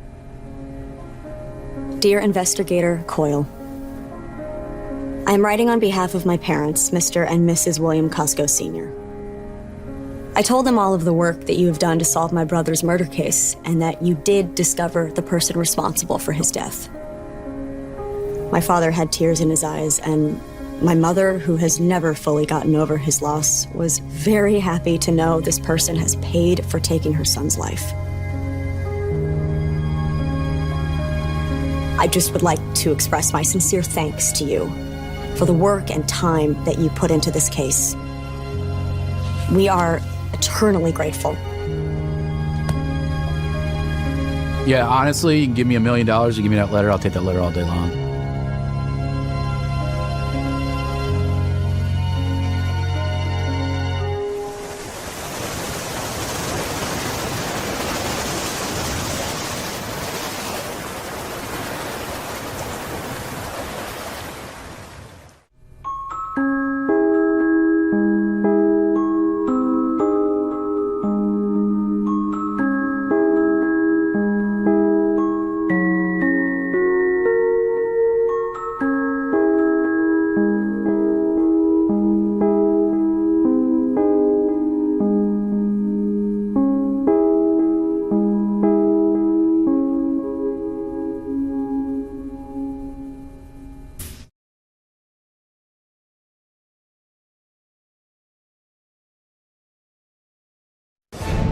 Tonight on 2020, The Naked Truth. Summer sun, beach, bodies, and beauty. Can you get ahead without it? Looking good. How far would you go to look great? You're sewing a foreign object into somebody's mouth. The latest diet craze or just crazy? The tongue patch. My tongue hurts talking about this. I think it's ridiculous. Hold your tongue. And what if you could look like Hugh Jackman without having to get jacked? This could be you, right? Wives, this is for you. Hey, baby. How to take your hubbies from flab to fab in just 60 minutes with no exercise. Extreme fakeover. Plus, what if your beauty cost you your job? Her only crime was looking too good. Fired for being too tempting to her dentist boss. So you're responsible for your boss who can't control himself. Open up and say, Melissa. You're fired. Too hot to work? Tonight, we're letting you in on the naked truth. Here's Elizabeth Vargas. Good evening. David Muir is off tonight. Want more friends, more money, even more sex? Then research says be better looking. It is the naked truth of lookism, especially during these stripped-down summer months. In fact, just this week, a New Jersey judge ruled that some Atlantic City casino waitresses, the so-called Borgata babes, could be legally fired for putting on weight. So, how to lose it? Just take a look at the newest diet craze that might have you saying, hold your tongue, literally. Here's Cecilia Vega. From the surgical, think liposuction, stomach stapling, and the lap band, to scary, like the cotton ball diet. I've heard of people eating the cotton balls with the orange juice, and it makes you think you're full, but you're not. To the downright disgusting. That's not a jar of noodles. It's the main ingredient in the tapeworm diet. Everybody looks like they want to vomit right You dine out, while the parasite dines in your digestive tract. There's seemingly no limit to the lengths people will go to lose it. And if you thought the story we brought you last year about the feeding tube diet was extreme, I'm down 2 dress sizes. Well, wait until you see this. I am determined to lose weight. I'm willing to do anything at this point. I'm so desperate to lose the weight. These two women are about to have a piece of hard plastic mesh sewn onto their tongues. It will inflict pain if they try to eat any solid food. Marlene Beltran weighs 169 pounds because of her out-of-control appetite. I get like cravings. Like in the middle of the night, I'll just be like, oh, I want a brownie or I want ice cream. This time I'm just really motivated because I am almost 21 and I do have plans and I want to look my best and feel good. I love eating everything. Lysander Lanuza is 200 pounds of all you can eat. American food, Filipino food, Korean. It's heaven. Their goal is to each lose 20 pounds in 1 month. Marlene wants to begin dating. Lysander has a bikini and a deadline. In a month's time, I'll be going to Hawaii. I'll be wearing this bikini, and hopefully I'll be looking great. So this is our patch, and we put it right on the interior portion of her tongue. It's called the tongue patch. Cosmetic surgeon Dr. Nicholas Shigay introduced the procedure in the U.S. 4 years ago after first seeing it done in Latin America. I thought, this is a good way to help people lose weight quickly. The first stitch is already in. I'm just going to put 4 knots on it. Make sure it stays in there. He said the way it works was if you eat solid food, your tongue rolls back and it will cause pain. Shigay says Lysander is his 81st patient as he pioneers the process here in what is arguably the plastic surgery capital of the country, Southern California. But that's nothing compared to body-conscious Venezuela. One clinic in Caracas has stitched patches on more than 800 tongues. Is the goal of the tongue patch so that your tongue hurts when you go to swallow food? It's a pattern interrupt. When patients want to swallow food, they realize, hey, I cannot do that. That's why I have this patch here.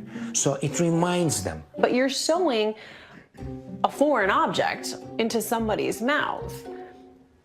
Is that healthy? Well, it's not unhealthy. Hey, the surgery is all finished. Wow. I can't find my tongue. She'll be able to speak normally in a few hours when the anesthetic wears off. But all that greasy fried food she loves, forget it. It's a strict 800 calorie per day liquid diet of bad shakes and low-cal beverages until the patch is removed in 1 month. How much weight are you guaranteed to lose with a tongue patch? I cannot say that you're guaranteed, but an average weight loss is anywhere from 18 to 20 pounds in that 1 month's time. 18 to 20 pounds at a cost of $2,000. Seem hard to swallow? Maybe. Lysander is paying full price, but Dr. Shigay is doing Marlene's procedure for free because we are recording it. I was told that food gets stuck on the patch too, so even if you want to cheat a little, you get caught because it gets My stuck. tongue hurts talking about this with you. No, I'm not nervous about the pain or anything. I'm kind of excited. On the morning of her appointment, Marlene is more concerned about organizing all the clothes she hopes to soon be able to wear. Okay, so these are all jeans. Like these are still brand new. They have the tags on. Did you buy them thinking you were going to fit into these at some point? Yeah, I did, and then once they didn't fit, I was just like, oh, I'll lose the weight and I'll fit into them. That never happened. You ready? All right. Stick your tongue out for us. Good. Perfect. Dr. Shige reminds her that as of now, she's on that same low-calorie liquid diet. And 3 times a day, you start taking that, okay? And no cheating. Okay, no Twinkies. After only 10 minutes, the patch is in place. Good girl. All done. What's it feel like? I can't talk. That seemed pretty easy. It was quick. You don't feel it. You don't feel it. Have you ever received any flack from colleagues in the medical community for this? No, I haven't. Dr. Shige, meet Dr. Christine Petty. I think it's ridiculous. And Dr. Rob Huizenga. I think it's a barbaric procedure. She's also a plastic surgeon. I could never advise a procedure that would cause a patient pain. Pain is not a good thing for anybody. Start today. Better known as Dr. H, he specializes in long-term weight loss, spending 14 seasons as an expert on The Biggest Loser. This is so primitive an approach. You could hire somebody to hold a gun next to your head and threaten to shoot you every time you eat. You could have somebody with a hammer hit you over the head every time you threaten to have something to eat. Would you do this on your own body? I would. You haven't done it on any of your family members, have you? Well, so far, no volunteers. When we come back, what is it like living with a mesh patch stitched to your tongue? 30 days on America's most extreme diet. And I want a burger really bad, a cheeseburger. Will one of these women wish they had never done it? I don't care if it's a bite, I just want a burger. And will the weight come off? Stay with us. The results may surprise you.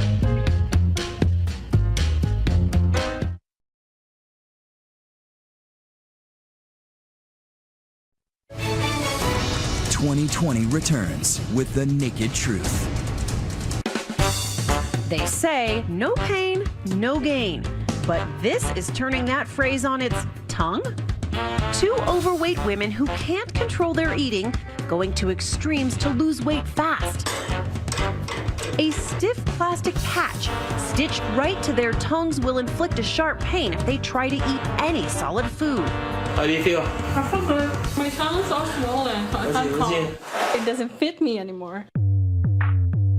Lysander Lanuza I'm a sucker for fried tacos. And Marlene Beltran each hope to drop 20 pounds in 30 days. After you get this tongue patch, you'll be able to wear these shorts? Yeah. Tracking the difficult diet in video diaries along the way. For Lysander, day 1 brings an immediate challenge. This is what my mom cooked for breakfast, which I obviously can't eat. Instead, I'm actually doing my workout right now. She cheerfully begins the requisite 45-minute daily exercise routine. But Lysander's social life is all about food. And day 1 brings another temptation. So this is my first dinner out with my friends. She sips iced tea while her friends gorge on a buffet. Yummy. So today's Father's Day. This is what we have served at the table. Barbecue. Fish. I cannot eat any of that. All I can eat is this. This is a Diet Pepsi. So far, so good. According to their scale, I lost 3 pounds. But across town, Marlene has a craving for just about everything. Crazy because I don't like beans. Never liked them, won't eat them. But today, just looking at my mom eat beans made my mouth water. By day 5, this food junkie has a bad need for a fix. Lately, I've been craving an In-N-Out burger, like, really bad.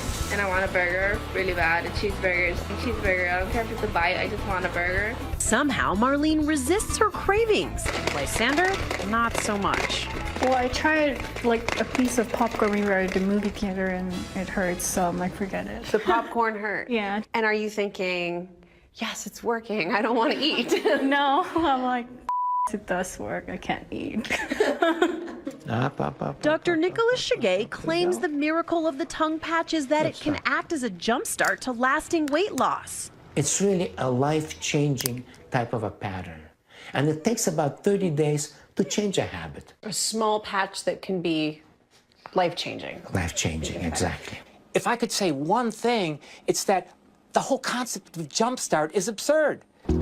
Weight loss expert Dr. Rob Huizenga points to studies that show how most extreme dieters who lose weight rapidly eventually gain it all back and more.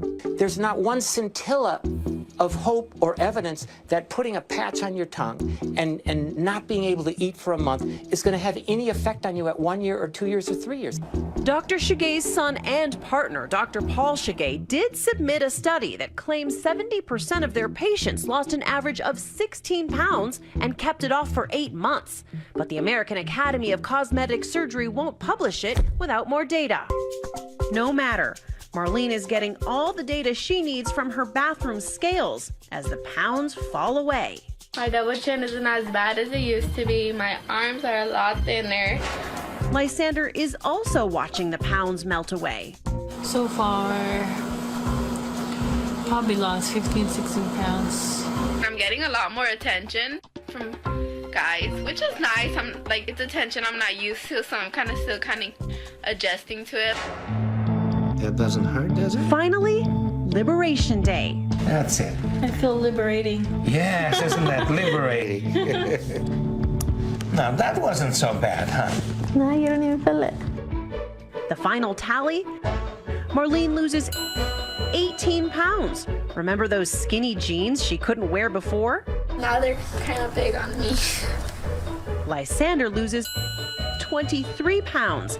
And that bikini she wouldn't dare try on before? Aloha Lysander. Once they take the patch off, we put them on a boot camp diet. It's a strict diet for another month. And then I prepare them for the regular maintenance diet that they'll stay on for the rest of their lives. Or not. As hard as it was to live with the tongue patch, will it be even harder to keep the weight off without it? I was sad the patch was coming off just because I felt like the hard part began. Now I'm on my own. Really, I don't want to go through that again. It was really hard for me. I agree to the fact that it is really an extreme measure of losing weight. You do think it's extreme? Yes, I do. Is it crazy? Yes, I think it is. I mean, comparable to the other diets that I know, yes, it is. Clearly, Lysander, who paid $2,000 for her tongue patch, is not nearly as happy as the person who got it for free, Marlene. It wasn't bad. Look at you, you're smiling. I would do it again. It was fun. The tongue patch is kind of addicting. You lose the weight and you see the results fast, so you want more. So if you needed to lose the weight, would you undergo something as extreme and painful as the tongue patch? Let us know on Twitter using the hashtag ABC2020.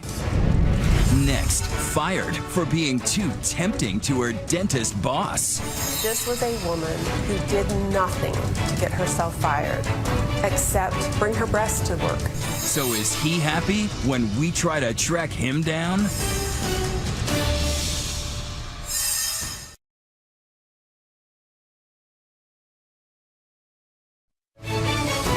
"2020 returns with the naked truth." When you go to the dentist, you want to know that he is focused on your teeth, not on his attractive young assistant. But in our next story, one dentist says he was so distracted by her beauty and the temptation she brought to his marriage that he fired her, and a court backed him up. Here's Paula Ferris. Well, the cat's out of the bag. The beautiful get all the breaks. The pretty get all the perks. And the gorgeous get all the gigs. Look at the waitresses. Yeah? It really ticked off Elaine in this classic Seinfeld episode when she thought this diner would only hire well-endowed waitresses. You know what? That's discriminatory.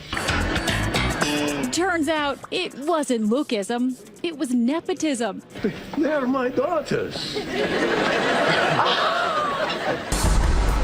It wasn't so funny more recently when teen clothing retailer Abercrombie & Fitch CEO Mike Jeffries caused a plus-size controversy over comments they only go after the attractive all-American kids. And that's why they hire good-looking people in their stores. Amid plummeting sales, Abercrombie had to backtrack. But beauty bias can cut both ways. I'm Melissa Nelson. I was fired because my boss thought I was too attractive. Which brings us to Fort Dodge, Iowa, and their fields of opportunities. America's heartland for some twisted matters of the heart. All she ever wanted to do was be a dental assistant. Steve is Melissa's high school sweetheart. They're married with 2 young children. She wanted to work for Dr. Knight's office, so she job shadowed there. She got a job there, and everything fell into place. She loved her job. 33-year-old Melissa was the dental assistant for Dr. James Knight, by the dentist's side, 8 hours a day for a decade. It was a fun working environment. How did you view Dr. Knight? I viewed him as a father figure, as a dad. He was your mentor, right? Very much so. How close did the two of you get? When we had both of our kids, his family came and visited him in the hospital.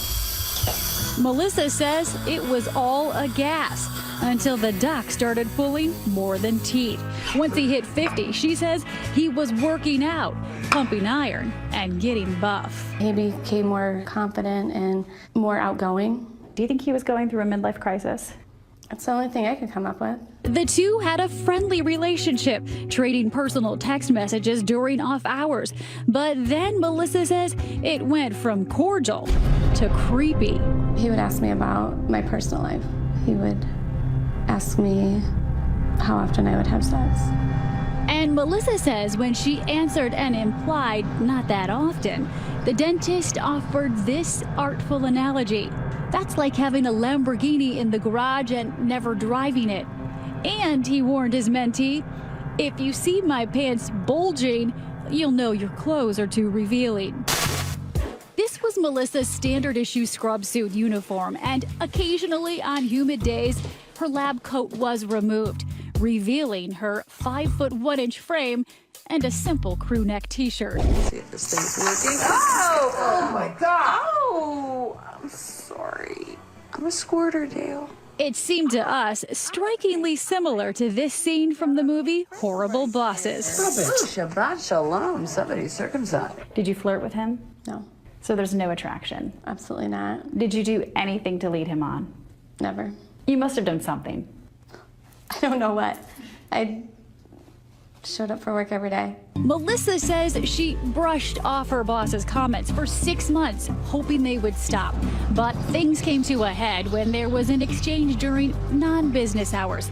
The dentist's wife caught them texting each other while he was on vacation and made sure it would end. His wife came in with a purple folder and just sat it on his desk and walked out without saying anything. Thus began a day at this dentist's office with more discomfort than a string of scheduled root canals. Talk about intervention. Dr. Knight even brought in his local pastor. I found out later that it was his minister from church. It's his pastor, it's you, and it's your boss. Yes, the three of us sitting in an office. Did you think, what the heck is going on? Absolutely. I had no idea why I was in there. And in that purple folder, a pink slip. Dr. Knight said I couldn't work in the office because he was becoming attracted to me and not able to focus on his family and his family life. What was your reaction to this? He can't control himself? I instantly broke down in tears.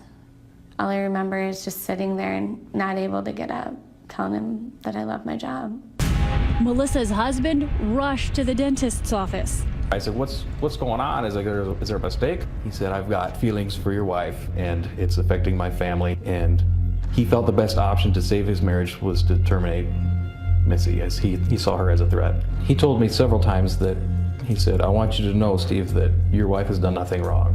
When he said he didn't feel like he could control himself and that an affair might start down the road, what was your reaction? I'm like, that's absurd. Why would those thoughts even cross his mind? This is my wife. Why is he thinking of her as an object, and it infuriated me.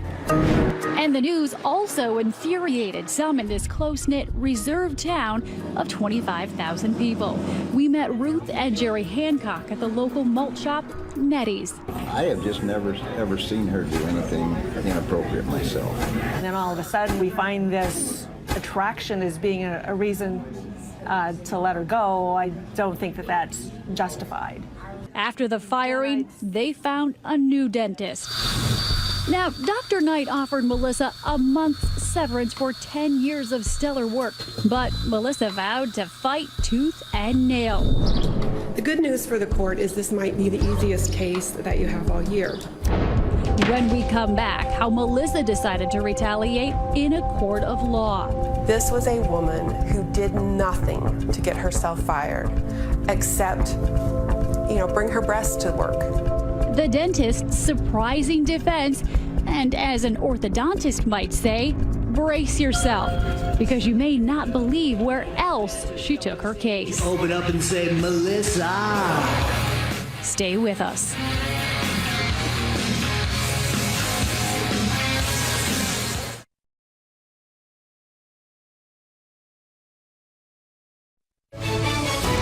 "2020 returns with the naked truth." Ever thought you could be too good looking for your own good? 33-year-old Melissa Nelson didn't either.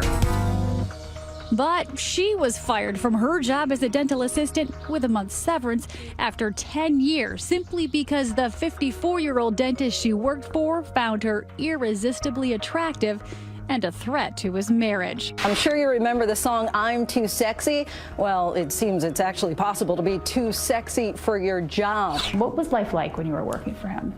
It was good. I was home with my kids every night. We had just bought some land and I made the first payment and lost my job 2 days later. I've read lots of comments of people who say, good for him, at least he was honest. A lot of men would have just slept with her. Paige Fiddler is Melissa's attorney. I can assure you, there's about a snowball's chance in hell that would have happened. Seeking damages and lost pay, Melissa took her cause to the Iowa District Court in August 2010 and filed a gender discrimination suit against Dr. James Knight. But the judge dismissed the case before trial. I was hurt. I think more than anything, I was hurt. Dr. Knight declined our repeated requests for an interview, but his attorney told ABC News she was not terminated because of her gender, but to preserve the best interest of his marriage. We had admission after admission after admission from the defendant himself that her sex played a part in his decision. So in December, Melissa appealed to the Iowa Supreme Court. We are not allowed to discriminate against someone because of who God made them. Having breasts is pretty closely connected with being a woman. But the 7 justices ruled that although the 1 month's severance was rather ungenerous, terminating an employee is okay, simply because the boss views the employee as an irresistible attraction, especially since the wife felt her marriage was threatened. So you're responsible for your boss who can't control himself. It's kind of what the Supreme Court has led us to believe. I don't think the law is out of touch. I mean, this guy is a jerk, but being a jerk is not illegal. Elia Shapiro is a senior fellow in constitutional studies at the Free Market Cato Institute. You can fire someone for being tall, for being short, for cheering for the wrong team, for wearing the wrong color. But you cannot be fired if you're part of a protected class, such as gender, race, or religion. Still, Shapiro says Melissa's case is not about gender. He's a man, she's a woman, he's attracted to her. How is it not a gender issue? She was fired because he felt that their relationship was affecting his marriage. All he had to do was control himself. How hard could that be? Well, he feared that if he kept her on, then he might start harassing her. He might start harassing her? He said, how often do you have orgasms? And if you see a bulge in my pants, it's because your clothes are too tight. Well, it's inappropriate, but she didn't complain. The court agreed, but in the court of public opinion, the ruling surprised and stung. Her only crime was looking too good. Bosses can legally fire any employee they see as an irresistible attraction. If a man is saying that a woman is so irresistible that he's afraid he will sexually offend against her, what does that say about women in the military? What does that say about equality in any workplace? Rika Basu wrote a scathing column for Iowa's Des Moines Register, calling the 7 male justices' decision embarrassing. I think a female justice working through her own firsthand experience and perspective would have had a different take on it. Melissa filed yet another appeal, and in a surprise just last month, perhaps because of the public outcry, Can I just say this dentist needs a little Novocaine in Mr. Happy? the High Court agreed to reconsider their earlier ruling, a rare occurrence. But the same 7 justices came up with the same ruling, clarifying that you can be fired because the boss's spouse views the relationship as a threat to her marriage. Melissa is out of legal options. She thinks it's laughable a jury of her peers will never get to decide if she was wronged. So, naturally, she brought her case to Comedy Central. Melissa wants to clean teeth. She shouldn't have to worry about her boss's dirty mind. That's why I invited her to give me an oral exam in Hollywood, where women are never objectified. This is the standard issue scrub suit and lab coat she wore to work. But this is the outfit she wore on Tosh.0. Dancers come on the stage, open up and say, Melissa. Good for her. I think it was her way of saying how ridiculous these allegations about her were. He called you the best dental assistant he ever had. Why haven't you gotten back into the industry? I think my biggest fear is trusting someone, trusting somebody that I have to work that close to. I wouldn't want to be hurt again. Today, the former dental assistant, who by day was earning a good salary with benefits, has lost her livelihood. Now scraping by on tips, she's waiting tables at a sports bar by night. It's not an easy job. Very demanding, always on your feet. But she's lost something else, even more important to her: precious time with her children. What is life like now? I tuck them in 2 nights a week. That's it. Do you ever see Dr. Knight around town? No. This is lawyer. He comes and he eats at the restaurant that I work at. And I can either pick my head up and go with it, or I can walk away with my tail between my legs. I'm not gonna let that happen.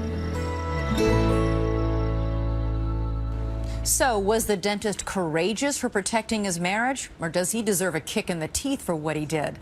Let us know your thoughts using the hashtag ABC2020. We'll be right back. Next, want to turn the men in your life into Hugh Jackman without them having to exercise? We got some work to do. We put our fitness fakeover to the test.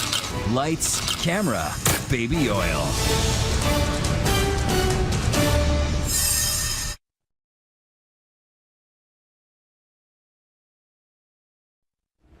Don't hate him because he's gorgeous. Hugh Jackman. We know he works out like crazy and suffers for months at a time to get into shape to play Wolverine.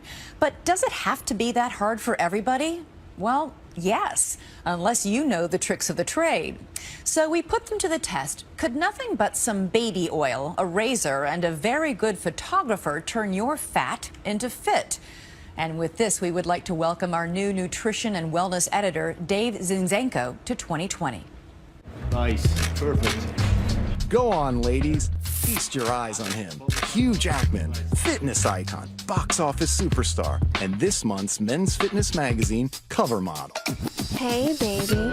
We know you've probably wondered what it would be like to wake up next to the boy from down under. Looking good. Or thought, why can't my husband have Hugh's rock hard Aussie abs? While you were dreaming, consider this. To become this summer's ultimate sex symbol, Wolverine, Jackman put on 25 pounds of lean muscle, ate all natural foods for 6 months, and scarfed down 6,000 calories a day. Look over your shoulder to the right. Yeah, that's perfect. There's definitely a lot of diet, a lot of training, Drop the arm down. Fitness model Ryan Hughes says getting amazing abs and broad shoulders requires hours in the gym, but warns there's a whole weight loss industry out there that claims you can go from flab to fab in no time. You're always going to have people trying to take shortcuts, but the bottom line is to get real results, you need to put in the time. Okay, maybe some of those amazing weight loss ads are legit, but Andrew Dixon says buyer beware. The Los Angeles-based trainer recently set out to prove how easy it is for the pumped-up weight loss industry to fake us out with those too good to be true before and after photos. I just let the gut hang out, shaved my beard, shaved my chest, got the lighting optimal. Six-pack abs in less than 60 minutes? I decided to put Dixon's tactics to the test. This week, I hit the streets of New York with my good friend, Hugh, in tow, searching for a few good men willing to take part in an instant fitness fakeover with just lights, cameras, and a whole lot of attitude. Think we could get you on the next cover of Men's Fitness? Probably not. At first, we strike out. Shirt says just do it. I'm just saying. Even this 23-year-old with a solid six-pack wouldn't play ball. Let's see what you got. I got it. All right. Thanks. Well, next time. But then we saw him, as if by fate. Want me to put you on the cover of Men's Fitness? You think you're up for it? Wolverine wannabe, Casey Braxton. You don't think you can look like that? Come on, man. That's Hugh Jackman. Come on. Could we convince 33-year-old Casey to let his inner Jackman claw himself out? Yeah, I don't know about the abs, though. I like to eat too much, but I think we can do it. And so, Casey was in. Sorry, Spidey. It's just not your weekend. 18-year-old Mitch Paster from New Jersey. Yeah, this could be you, right? Sure. On board too. Still, I wanted to clench this, so we head downtown to where we are all but certain to find some fat content in the trendy meatpacking district. So I spotted a friend. He's having brunch. I'm gonna try to see if he's game for this. So hey! Kurt Walters from Brooklyn was enjoying his Eggs Benedict until I showed up. The whole idea is we're gonna give you a little tan, maybe oil you up, get you appropriate manscaping, and we're gonna make you look 25 pounds thinner. What the viewers don't know is that he's 50. So to recap, 3 guys ready to strip down, Take it off. trim up, and take part in 2020's first ever Ultimate Fitness Fakeover. Blocks away, we've arranged to take those ever important before, and with a little prompting, the shirt was off, his gut glaring. Can we get a full length as well? Next up, Mitch, who quickly lost his smile. Suddenly, we lost ours too. Is that a farmer's tan he's sporting? Really sideways? And finally, 50-year-old Kurt, self-proclaimed artist by day, silver fox by night. But just like kind of like slope everything. That's perfect. He was going to need more than a coat of paint to make himself camera ready. Were we gonna keep your mask on? Yes. Upstairs, the men's fitness magazine Dream Team, a stylist, a groomer, the photo director. And sticking with Andrew Dixon's edict, we gave them just 60 minutes to snap those six-packs. You have 2 brothers. This will be quite a harassment deal for me. There were lots of touch-ups. I know I only do this when I got a date. Clean-ups, and plenty of last-minute sit-ups. Then it was time for the big reveal. An hour ago, Casey was thrilling tourists in Times Square for tips. You guys want a photo? Would all that manscaping make him a sexy superhero, or our first fakeover zero? Remember, this was the before. And now here's the after. It's like the retired superhero comes back, ready to save the world. 18-year-old Mitch is up next. We'll see. This fall, Mitch will be a college freshman. Yeah, that's good. And now it looks like he might just be the next big man on campus. You look really great. That is surprising. Quite the deal. Okay, our final fakeover candidate. Keep in mind, Kurt's not so buff before. And remember, he's 50. Twist it even more around, bring your shoulders even. And here's his ageless after. I'm kind of in shock. They worked it, they had lots of fun with it, which was the intention, and they look good. You've done over 200 covers. What do you think's most important? personality, confidence, visual aesthetics, being a celebrity. That'll get you on the cover of Men's Fitness. It helps. Next, move over, Charlie's Angels. There are some new angels in town. Yes, Melissa. But who are they going after this time? I feel my hand going for my wallet even as you speak. Coming up.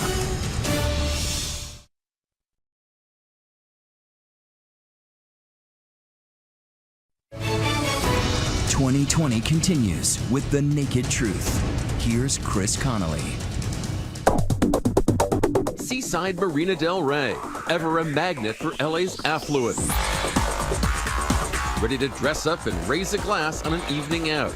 No surprise that mingling with the well-heeled is a high-heeled gaggle of gorgeous young women, for whom this gathering of the wealthy is a target-rich environment. But they aren't looking for a hot car or a home in the hills. They're after these rich guys' wallets, not to do well, but to do good. Make sure it's a winner. There's Christina at the front, Kristen at the board, Lindsay too. 1 is 100, 2 for 150, or 3 for 200. And this is a benefit for charity. So they're in sell mode So this is only a third of the items that are out right now. while rocking their je ne sais quoi, nudging those once reluctant donors to hand over those precious credit cards and give till it hurts so good. Here we go. Do they really get these attendees to dig a little deeper? Oh yeah. Okay, 103. What in particular led you to make such a generous donation a moment ago? Sucker for a pretty face. A trio of crusading glamour goddesses fighting for what's right. Remind you of anything? But these aren't Charlie's Angels. They're the Charity Angels. Accelerated fundraising sirens for hire, putting to work their IQs, their TLC, and their LBDs. I don't think the approach would be quite the same if we came in some overalls and a hard hat. But it could. I mean, it might be a cute look. $15,000. Prying open like oysters those bountiful billfolds and putting the in not-for-profit. Thank you so much. As you can see, all of the Charity Angels are beautiful on the exterior, but they are far more beautiful on the interior than you can ever possibly imagine. They're beautiful, they're brilliant, and they work for her. Yes, Melissa. We're going to the Beverly Hills Hotel to raise money for the Children's Hospital of Los Angeles. Model-turned-philanthropic powerhouse Melissa Nielsen. In 10 years, she's guided her Charity Angels concept to a $10 million gross, while amping up many benefits' bottom line. By what percentage can you increase what they would normally make at a fundraiser? 60 to 100%. Not 10, not 20, 60 to 100%. 60 to 100%. So how'd you like this knowledge that she brought? Melissa pays each of her angels a flat rate of $30 an hour. She rocks 150 benefits a year. Please, the Charity Angels are walking around right now. Open your wallets. I don't right away ask them for their money. I want to get to know them. Are you looking at that person Right. just like you're looking at me now? I feel my hand going for my wallet even as you speak. Give me your wallet. Give me your wallet. I'll spend your money. But don't confuse these